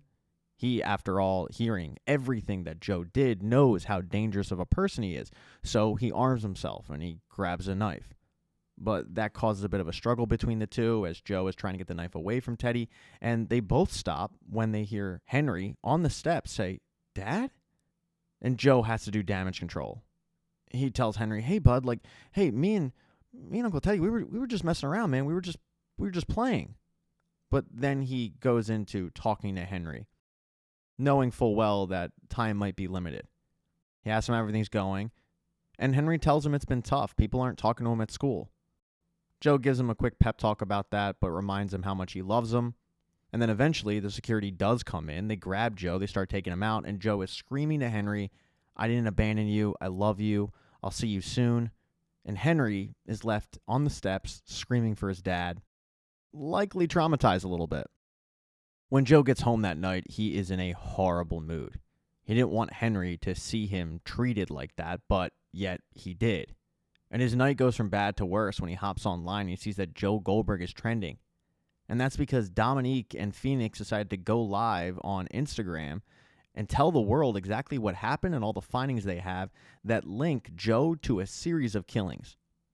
Quickly, this live spreads, it gets stitched, and you do have a lot of people in Joe's past claiming that he is a murderer. Like Dottie, she's one of them. Peach's friend comes out of the woodwork. Beck's brother. But there are people that come to his defense, like Sherry and Carrie, although they're just trying to sell books. Look, the fact is, it is a horrible night to be Joe Goldberg as he is trending and everybody thinks he is a stone-cold killer. It's also a bad night to be Kate. I mean, she gets that phone call from Teddy and he is livid.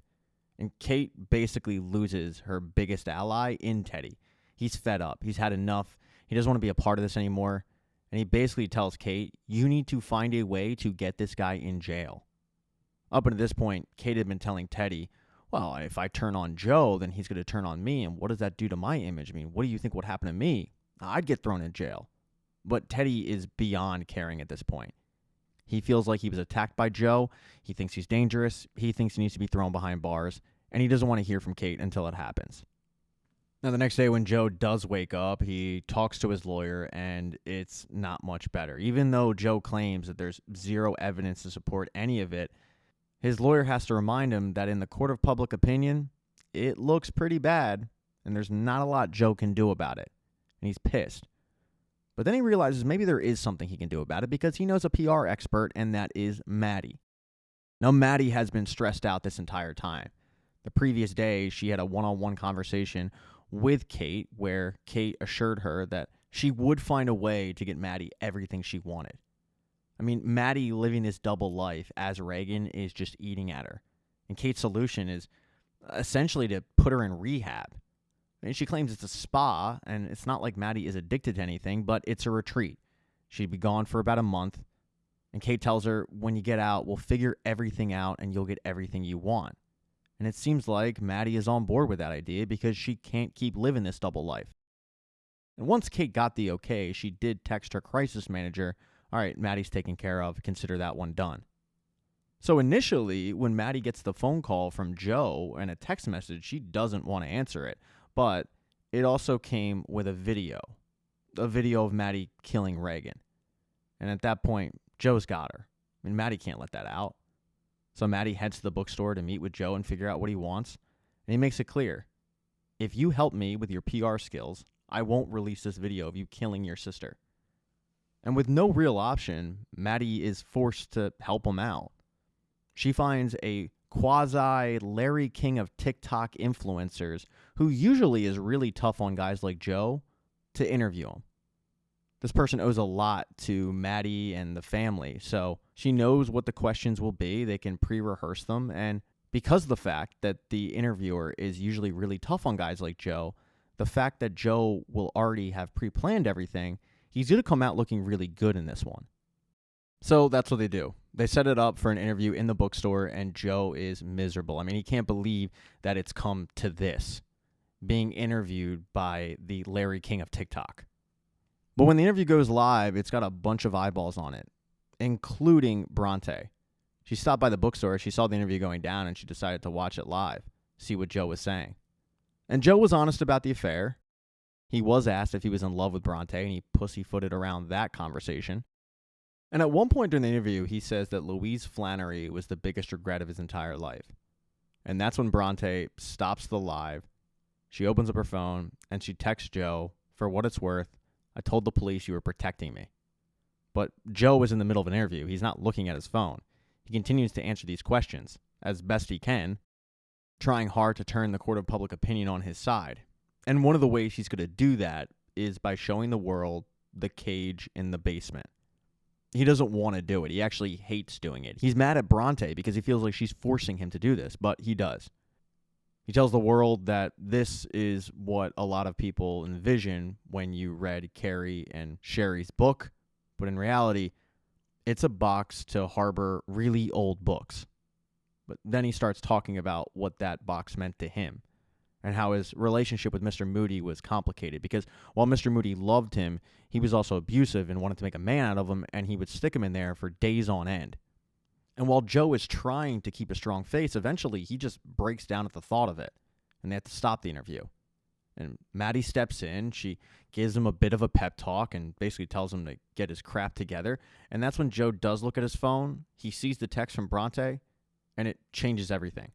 I mean, not only does it change his mood, he knows how he's going to approach the interview going forward. So when the interviewer asks about what happened that night, Joe goes, you asked me if I was in love with her, and yeah, I was. And what I was doing was protecting her. He then goes into talking about protecting Bronte in that moment, how he did it, how he didn't want what happened to happen, but it did. And suddenly, everybody does get on Joe's side. I mean, it literally does a 180 with people thinking that Joe is this white knight. For Joe, it's great. For people like Kate, she's disgusted by it. I mean, because she was watching the whole thing too. She can't believe that people are getting on his side. It doesn't make it any easier when Henry comes up and asks, hey, what was Daddy doing? And she has to tell him that Daddy had done something bad. He'd hurt some people. He then notices that she has her passport in her hand and her bags are packed, and he asks, where are we going? And she tells him to London, because that's what they're planning on going the next day.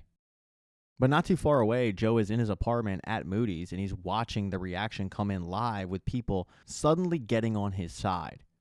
But he's also watching something he was not expecting, and that's people go against Bronte.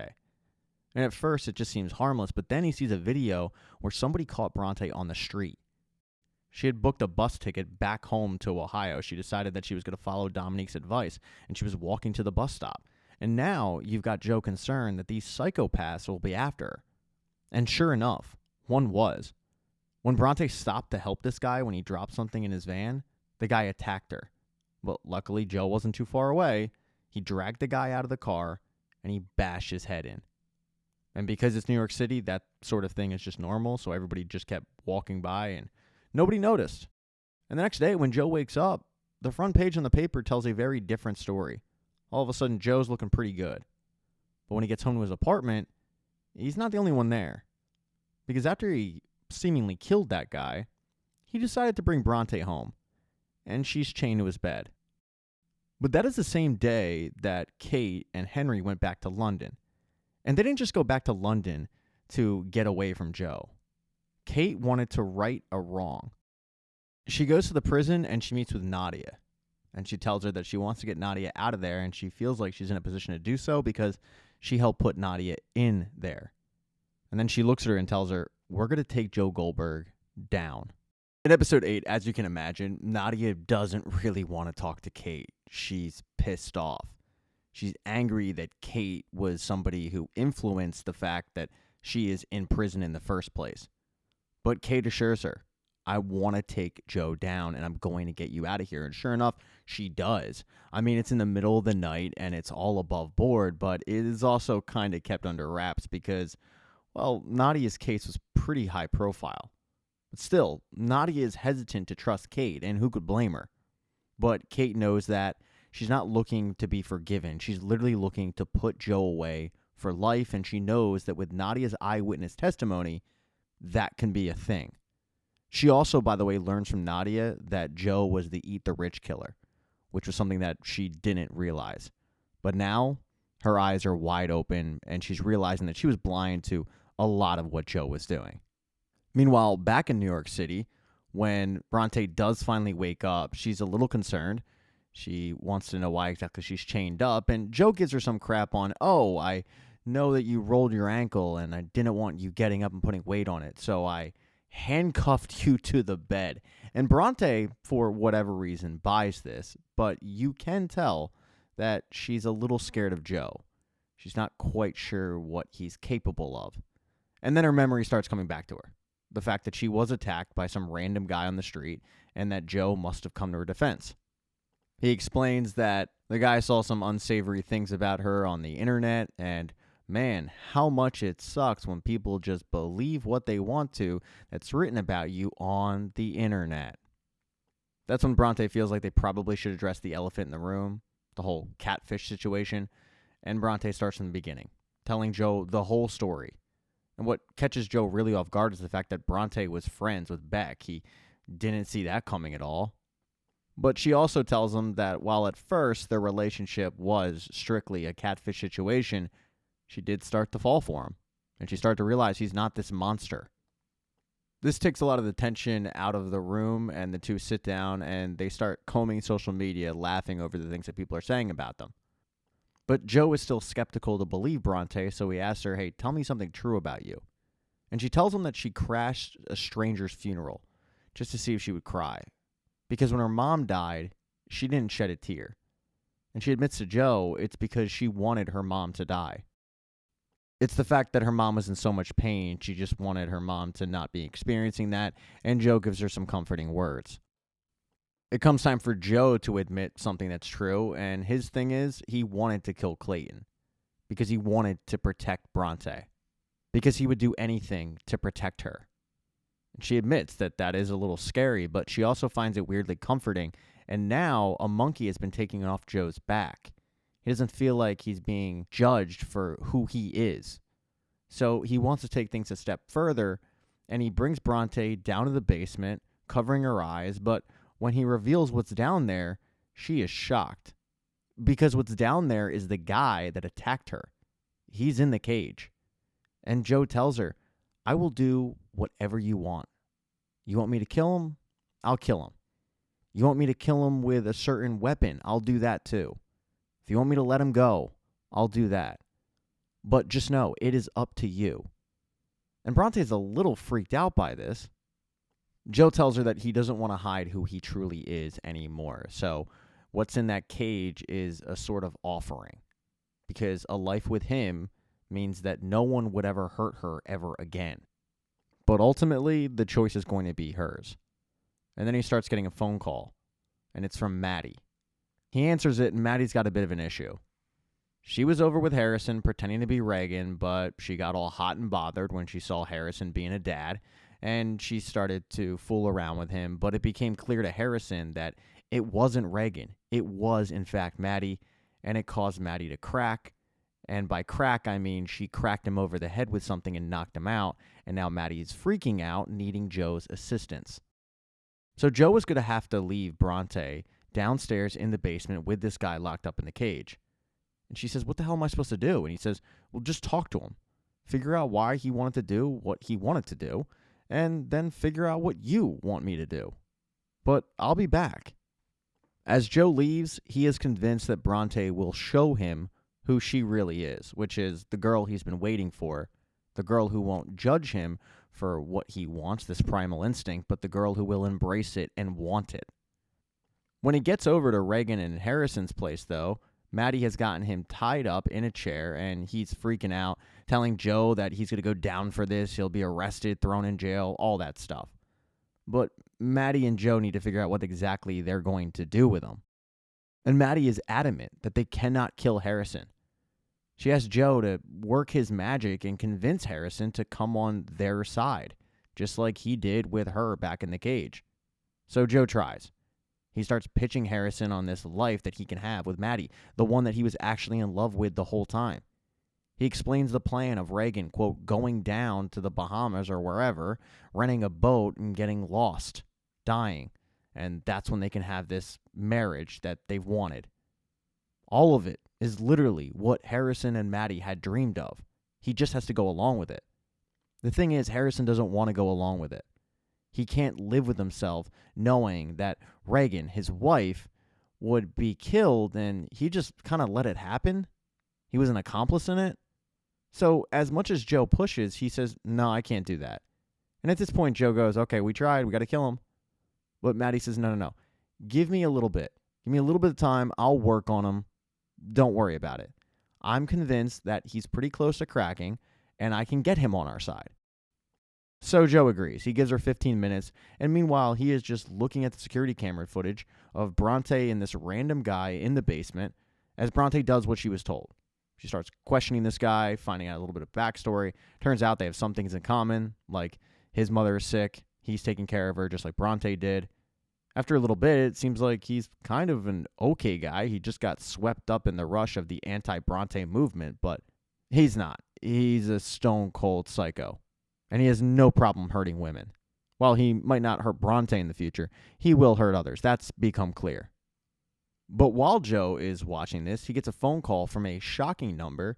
It's Phoebe, all the way over in England. But when he answers it, it's not actually Phoebe. It's Henry. Because Phoebe was charging her phone in the room that Henry was sleeping in, but when he woke up, he saw the phone. He desperately wanted to talk to his dad, so he called him up. And Henry wanted some clarification from Joe, because that night, Kate had told Henry that Joe is likely going to jail. Before any of it, Henry does tell Joe that he's in London and they're going to Oxford the next day. He then questions Joe on the whole jail thing, and Joe brushes it aside, saying, I'm sure Mommy was joking, but hey, can I talk to her? And Henry, being 6 years old, says, yeah, sure, okay, no problem. And he brings the phone to Kate. And Kate is mortified when she sees that Henry called up Joe. But she has Phoebe bring Henry back to bed, and she tells Joe, you are never going to see your son again. I am taking you down. Believe that. And now Joe is in a horrible mood because he's pissed off that Kate told his 6-year-old that he's going to jail, and the fact that she took him overseas without his consent, but that is technically legal thanks to the paperwork that he signed away unknowingly. So now all he wants to do is kill. And time's up for Harrison. He grabs a knife, he walks in the room thinking that he will be killing Harrison, but it turns out, nope, Maddie was correct. She was able to convince Harrison to come on their side. It took a little bit, and a lot of it had to do with Gretchen and staying strong for the family, but Harrison gives his word to Joe that he will go along with this, but he'll never forgive him for what he did to Regan. And Joe's like, yeah, okay, great. But he's got so much pent-up rage, he has to do something with it, so he takes that knife and he starts stabbing a chair with it. Completely unhinged behavior, but he looks at both of them and says, okay, great, don't make me regret this. And then he starts heading back to the store, where he checks the security camera footage, and Bronte had let the guy go. But the weird thing is, when Bronte let the guy go, she didn't go along with him. She stayed in the store. And when Joe finally does return to the store, Bronte tells him, yeah, I let him go, but I did keep his ID, and I told him that we'd be watching him. She goes on to tell him that at first she thought this whole thing was a grand gesture, but she realized that it was a test for her to see what she would do. And then she does something completely shocking. She gets into the box. She closes it. And she tells Joe, there's no lying in here, so go ahead, ask me any question you want. And most of it is like, are you still catfishing me? No. Do you love me? Yes. But the big thing she tells Joe while in the box is, I appreciate the fact that you're willing to kill for me, but that's enough for me. You don't actually have to do it. Just the fact that you're willing to do it means a lot. But now it's time for Joe to get in the cage. Because as Bronte reminds him, this thing's about trust. You locked me in a box, and now I'm going to lock you in a box and ask you questions. And Joe's nervous because he's willing to do it, but if Bronte wants to, she could walk away. He's not getting out. But she doesn't. She literally just wants to ask him questions. One of them being the fact that she knows there's something that he is scared to tell her, and that thing is, he likes killing. As he tells her, it's who I am. This back and forth Q&A, though, gets pretty emotional for Joe. He talks about his mother. He talks about being abandoned by her. And when Bronte does finally reopen the box, she tells him, I'm not going anywhere. She has fully accepted Joe for Joe, which is a big relief, and the two end up hooking up. After hooking up, Joe has to go do something. He leaves Bronte at the bookstore / the apartment, but before he goes on this errand, he wants to make a phone call to Kate. Now, Kate and Nadia had just met with a lawyer and found out that while they do have a lot of evidence, and with Nadia's eyewitness testimony, it's a lock that Joe will be thrown in jail. Unfortunately, though, it's probably going to take a couple of years, which is concerning to both women. And right after the lawyer leaves, that's when Joe called, so it's a little freaky. He called Kate, though, to demand that she do the right thing and give Henry back. But Kate says no. One day your son's going to know what a murderous psychopath you are. And he laughs and says, that's funny because you're worse than me. I mean, you killed kids. And then he hangs up. And he goes about that errand. Even though Bronte told him that the fact that he is willing to kill is enough for her, it's not for Joe. He couldn't just let that guy go like Bronte did. He tracks him down and he stabs him on the street. As for Kate, though, who is back in England, shook, she has a revelation. She looks at Nadia and says, I know how to get rid of this guy. Unfortunately, we're going to have to kill him. In episode 9, Joe and Bronte are cozied up in bed, and Joe just can't believe he found the girl of his dreams. During a quasi-pillow talk, he asks her, where would you rather be right now? I mean, if you could be anywhere in the world, where would you be? And she says, a castle. A place where she could just write all day. They talk about what the future would be like in this castle if Henry could come, and Bronte says, yeah, of course, he's your son. Bronte decides that she needs a coffee, so she asks Joe if he wants to get a walk, and he says sure. And as he's getting dressed, news breaks on the television that does not surprise him at all. Both Harrison and Maddie have been arrested in the death of Reagan. The story got out. And the story got out because Joe just couldn't trust either of them. So he planted evidence, told the police, and they both were arrested. Now it's just a matter of Kate. Kate turned off location tracking on all of her devices except one, her headphones, and Joe was able to figure out that she had returned to New York City. Yeah, putting both Harrison and Maddie in jail was twofold. One, because, as I said, he couldn't trust them, but also because he knew that if Maddie was in trouble, Kate would return, and sure enough, she has. He figures he could use Kate being back embroiled in a murder scandal to get Henry back. But what Joe doesn't know is Kate had planned all of this. I mean, at least the AirPods part. She knew that he would be looking to track her devices, and it's a trap. She's given the AirPods to a hitman that's going to take him out. And while, yes, she has arrived back in the States, and she's done so with Nadia, she tells Nadia, no, I got to call it off now. I mean, after this Harrison and Maddie situation, I can't let Joe die, because if Joe dies, then they go to jail for life. So I need to get him admitting to the fact that he's the one who did this. This really stresses out Nadia. She doesn't want to get cute about the situation. She just wants Joe gone forever. But Kate has a plan. Joe is oblivious to all of this, obviously, as he goes for a walk with Bronte in the park. They discuss random stuff, one of them being a new injury that Joe has on his arm. And then Bronte gets a really exciting email from a publishing company who says that they want to meet with her, and she's ecstatic. But it turns out that this publishing company wants to meet with her because Joe had bothered them so much that they finally just gave in and said, okay, we'll meet with Bronte. She kind of starts getting down on the meeting, but he says, no, don't do that, all right? They're going to love you. Take the meeting. And you know what? When you get that book deal, you're going to need a place to write. Where'd you want a castle? Ireland? So he literally starts looking up castles in Ireland that he can buy, which is something you actually can do. He's got a little money tucked away in another account that he thinks that Kate doesn't know about, and he's going to use that money to buy her a castle, legitimately, right then and there. But when he calls up the accountant tells him that Kate knew about that account, and she emptied it out. And Joe is pissed. Bronte tries to remind him, Joe, I didn't ask you to buy me a castle, but it's more about the fact that Kate has won this little tiny battle, and it gets worse for Joe. Because when they go over to the bookstore, it's locked. There's an eviction sign on it. And there's an eviction sign on the apartment. They're both locked out. They have no place to stay. Kate has won again. Bronte asks Joe, do you think this is about custody? I mean, they take your money away and then they project this idea that you have no place to stay with your kid? And that's exactly what Joe thinks. Joe, though, assures her that he'll figure this out, and Bronte heads off to go to this meeting with the publishing company. But Joe, he's off to get revenge. He tracks those AirPods. He sees where Kate is headed. But when he gets to a parking garage that Kate is in, she turns around and it's a dummy. And somebody comes from behind Joe and shoots him full of something that knocks him out. Now, while this was all going on, Kate actually had a meeting with Teddy because she's decided to step down as CEO from the Lockwood Corp. and she wants Teddy to take over the job. Teddy's a little hesitant, but Kate tells him, no, this is real.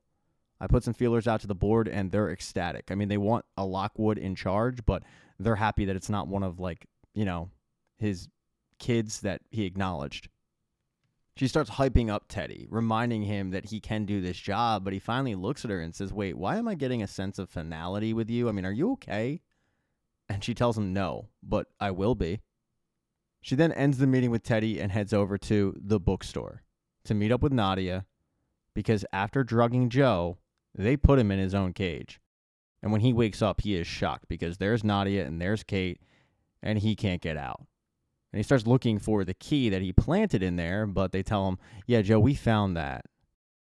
Kate then gets to the reason why they did this. They tell him, if you admit to what you did, that Harrison and Maddie were set up, then we'll let you go to an island with no extradition. It's already been set up. You'll have money. You'll have a house. You'll have a life. And if you refuse, we'll just start a carbon monoxide leak and it's going to look like you killed yourself. Kate then gets an alert on her phone that the building door has been opened up. Because Bronte, after returning from her meeting with the publishing company, which, by the way, it turns out they really just want Bronte to write her story about her and Joe, she decided to use her set of skills to break into the apartment and basically take her stuff back. But that's when she's approached by Kate. This meeting is extremely awkward for Bronte. I mean, after all, she was the other woman in the relationship. Kate isn't mad.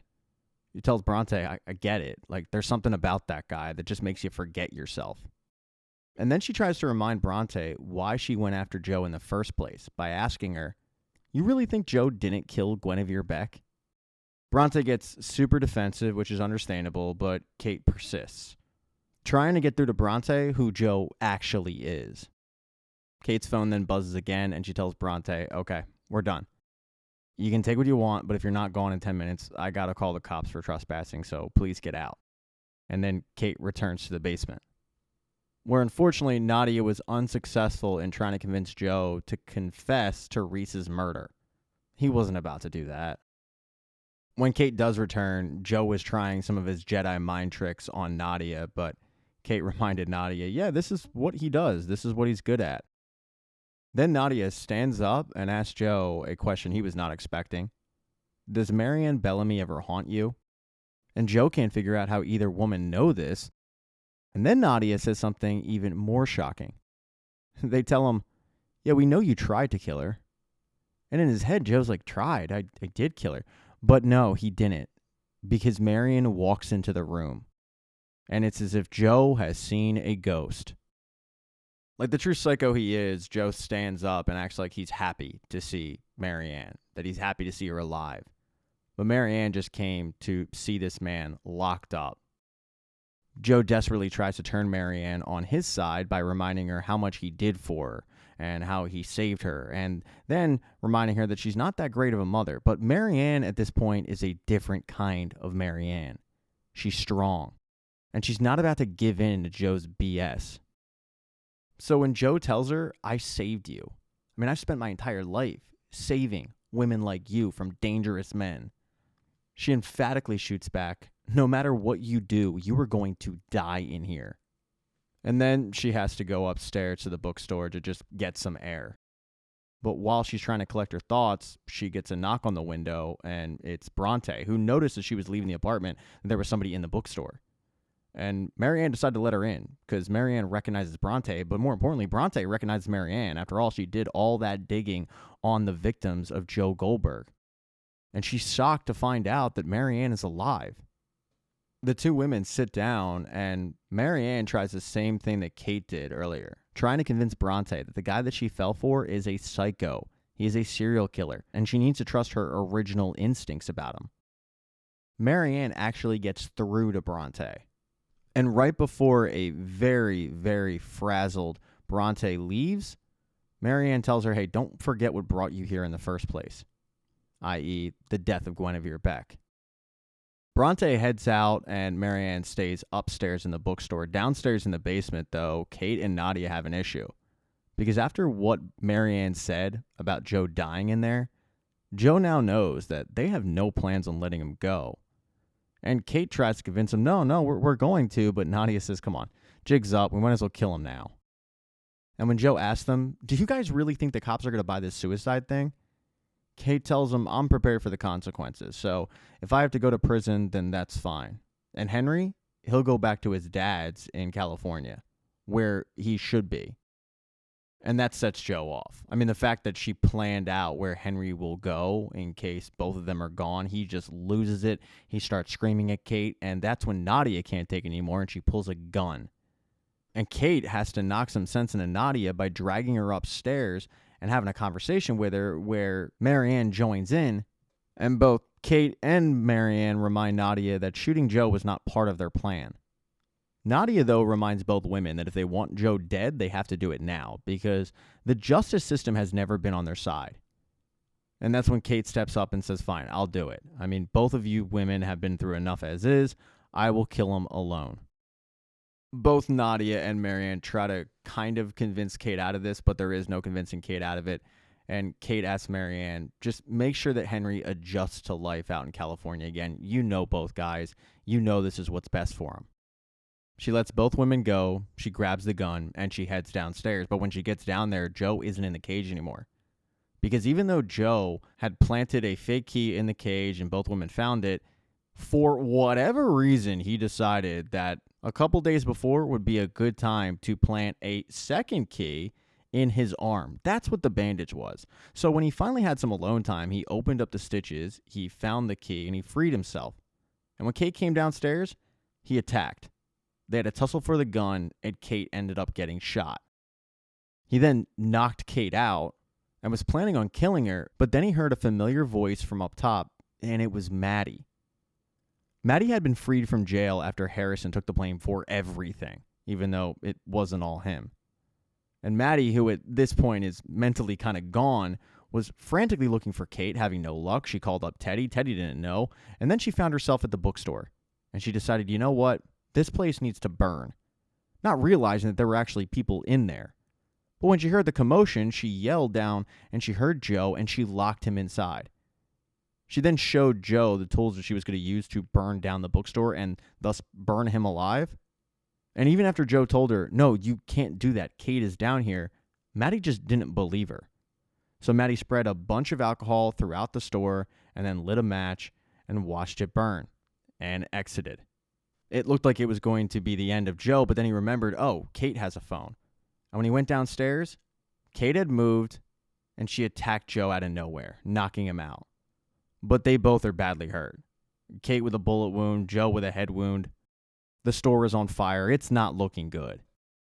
Because it looks like they're both going to die down there, Joe does admit to Kate how he killed Love, which Kate was recording the entire time, and she immediately sends that audio recording to Nadia, who's on the outside, who will be able to set the record straight. The last thing that Kate says to Joe is, Henry will one day know that his father was a serial killer. And then they both kind of accept the fact that they're going to die, but they don't. Because Bronte, who had left the bookstore, went around the corner and she was trying to call Dominique. She did actually have an epiphany. She realized that everything she did was wrong. And when she went back to the bookstore, it was on fire. She ran in and ran downstairs, and at first she checked out Kate, but Kate was knocked out. And then she noticed Joe. And Joe looked at her and said, oh my God, you came back for me. And when Bronte hears this, she looks over at Joe, she completely forgets Kate, and she drags Joe out of that fire, saving him. And the first thing he does when they get outside on the street is propose to her. And Bronte accepts. But the only reason that Bronte accepts is she now realizes that she is the hero in this story. That she's the only one that can truly take down Joe Goldberg. So in order to do that, she has to play wife. And in the series finale, Bronte knows she's the only hope for taking down Joe because he trusts her. He's oblivious to her actual motives as he tries to make his way to the Canadian border. And he does kind of have a plan. He's got Will working on fake documents, passports, that sort of thing to get them new identities. He's also got Will working on getting Henry over. And if you're wondering what Joe's plan was with Reagan when she went down to the islands and just somehow got lost, It was Will. Will was supposed to be the guy to take care of it. As for Bronte, it's not like she doesn't have opportunities to take out Joe, but she feels like she can't. Not until she gets the answers that she needs. She also beats herself up quite a bit about falling for this guy after knowing what she knew about him. But until she gets those answers, she has to continue to play nice. Now, she's not doing a great job at it. Joe can tell that she's scared, but he just figures she's scared because they're running off together, not because she's scared of him. He still firmly believes that she is into him for him. To put her mind at ease, he does tell her that he told something to Kate that was pretty damning. It was taken out of context, and in the moment, it made sense, but it's going to be tough to deny to the police, so he's kind of worried. He's not sure if they were followed or what, or if there's an APB out for him, so that's why they are fleeing, because at this point, he hadn't told her the plan at all. They were just driving off in the countryside. But the plan is going to be to kind of lay low in the woods for a couple weeks, let the story die down, and then run off together. That's Joe's plan, at least. Joe gets super concerned when they stop off at a convenience store so he can fill up gas, and a state trooper pulls up. And the state trooper looks at him, and Joe's worried that maybe he fits a description of somebody they might be looking for. He just doesn't know. And that state trooper is doing nothing more than stopping off at a convenience store to grab something to eat. And this would be a good time for Bronte to maybe get the law involved, but when the state trooper helps her pick up some items from the ground that she dropped, Bronte doesn't say a word. Even after the state trooper asks, "Hey, are you all right?" Bronte says, "Yeah, of course, I'm fine." Because Bronte needs answers, and she's not going to get it if Joe's arrested. In a small twist of irony, though, as she's leaving the convenience store, she sees Beck's book. Yeah, it went from New York Times bestseller to convenience store in random New Hampshire, but hey, it's there, and she picks up a copy. She's pretty nervous when she gets back in the car and Joe can tell. And she's even more nervous when Joe starts rummaging around the bag from the convenience store thinking that he might find the book, but he was just looking at the marshmallows, which I'm on Joe's side with that one. They're delicious. After a little bit of a drive, Joe finds the place that he's looking for. It's a rental property that is kind of abandoned. I mean, there's nobody renting from it, and Joe knows that, so they're going to be squatting for about 2 weeks. It doesn't take long for Joe to start making himself feel at home. Can't really blame him, though. It's a lakefront property. It's really nice. It's big. It's spacious. And as Joe prepares dinner, Bronte hides the gun that she brought. She knows she's going to need that thing. While cooking dinner, though, Joe receives a phone call from Will letting him know about the Henry situation. When Henry plays his video game, he's going to be online, and it'll allow Joe to also jump on and talk to him. Will will have to connect the two. But they obviously don't know when Henry will be online, so Joe's just going to have to kind of sit by the phone and wait for Will to call. But Joe's super excited about this opportunity because all he wants is to be a family with Henry, Bronte, and himself. Joe heads back inside, he finishes up dinner, and the two sit down and eat, and they start discussing Joe's book, the ending of it. It's really the first time where Bronte kind of pushes back on Joe because obviously the book is based on him and Bronte and the ending and all of that. And Bronte doesn't feel like Joe's ending for his main character in the book, Ezra, is fitting enough.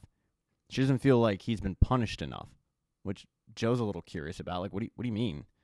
I mean, I've pretty much lost everything, including my son. But she gets him back on her side by asking him, do I make it in your story? And he gets really close and says, yeah, of course, because, he's in love with her. After dinner, they go on a boat ride where, once again, Bronte goes in and out of falling for Joe and then re-remembering who he is, why she's there in the first place. It's tough. And then after that boat ride, they go to consummate that house. They head right up to the master bedroom. They start hooking up. Bronte pushes Joe's head downtown. And as Joe is heading down there, south of the border, that's when Bronte grabs the gun that she hid behind a pillow and puts it right at Joe's head. And now Joe knows, oh, I got catfished again. The first question she has is, how did you kill Guinevere Beck? But Joe goes into damage control, trying to talk her off the ledge and put the gun down. Joe trying his Jedi mind tricks, and Bronte not falling for it this time. She has the gun firmly pointed at him, and she wants some answers. She once again asks the question, how did you kill Beck? But Joe just tells her, you don't want to know. And she says, oh, no, I do. And then she throws Beck's book at him and says, you finished that book. I want you to cross out everything you wrote. I want you to redact yourself. And as he's doing it, Bronte is giving him a lecture on Joe stealing Beck's voice. It wasn't enough, he stole her life. No, he had to steal her voice too. And Bronte took that as a personal attack. All the while, Joe continues to use the same tricks that he used to have her fall for him in the first place, questioning everything that she said, questioning her logic, and overall just gaslighting her. Right as Joe finishes redacting himself from the book, his phone goes off.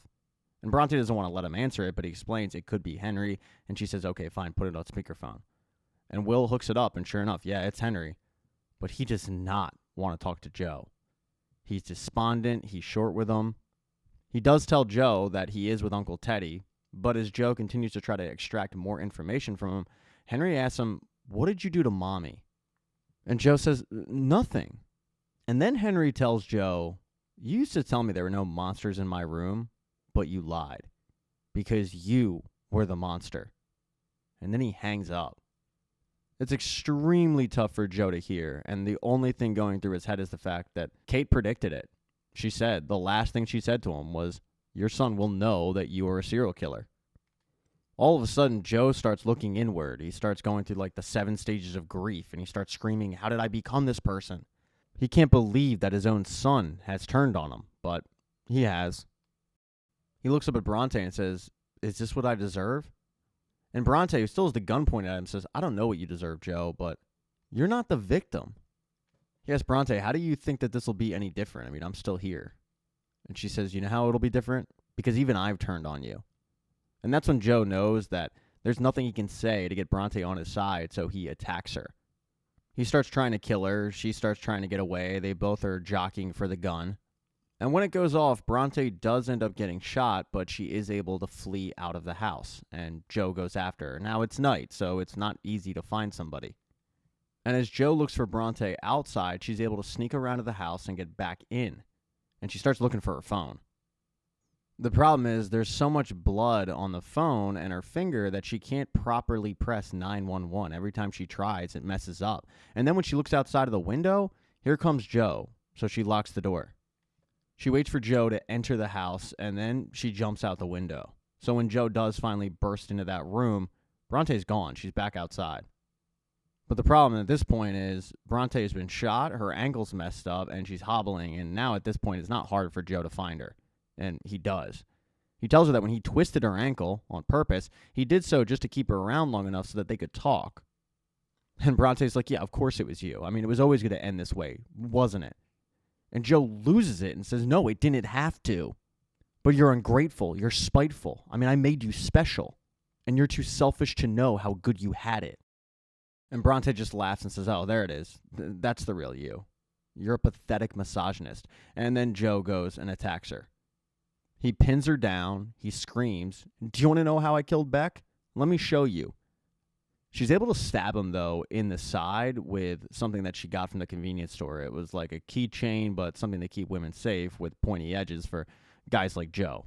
And Bronte tries to get away again, but Joe tracks her down, and he starts trying to drown her again. This time, though, it appears to work.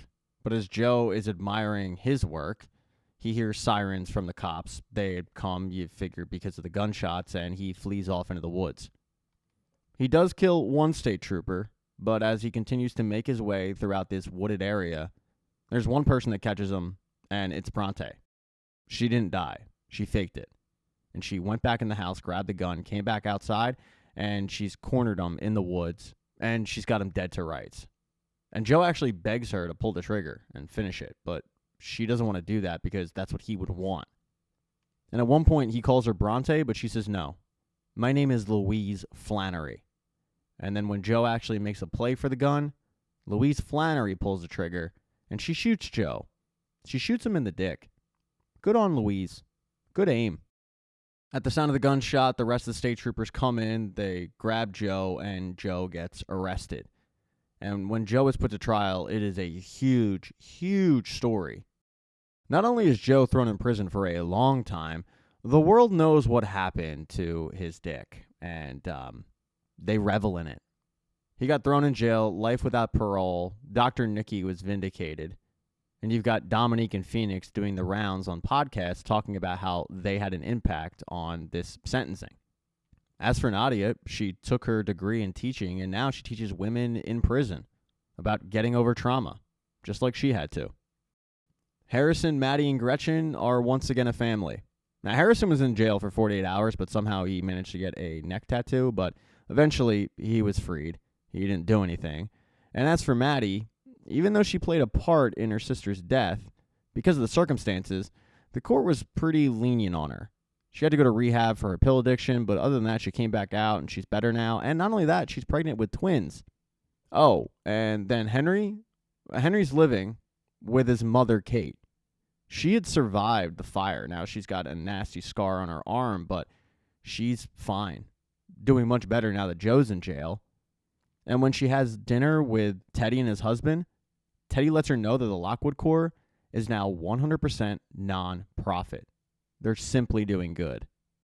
As for Kate, she's returning to her first love of art. And her number one client is Marianne Bellamy. Louise took the redaction from Joe and she republished Beck's book, the version that was supposed to hit the shelves. And it's a bestseller. It's actually selling better than Beck's first book. And as for Joe, he sits in a jail cell. His hair is, well, it's gone. It's shaved off. And as typical with Joe, he takes no accountability. He thinks everybody else is weird and he's normal. Like, for example, when he gets fan mail from these women that want him to do ungodly things to him, he thinks that they're the psychopaths. He thinks there's something wrong with them. And that is the end of You. The series is finished. Thank you so much for watching. I really appreciate it. Consider subscribing to the channel. Hit thumbs up if you liked it. Smash that thumbs down button if you thought it sucked. And let me know what you thought about the ending, because there won't be a season 6. So this is it. All right, I'm going to go watch something else on Netflix.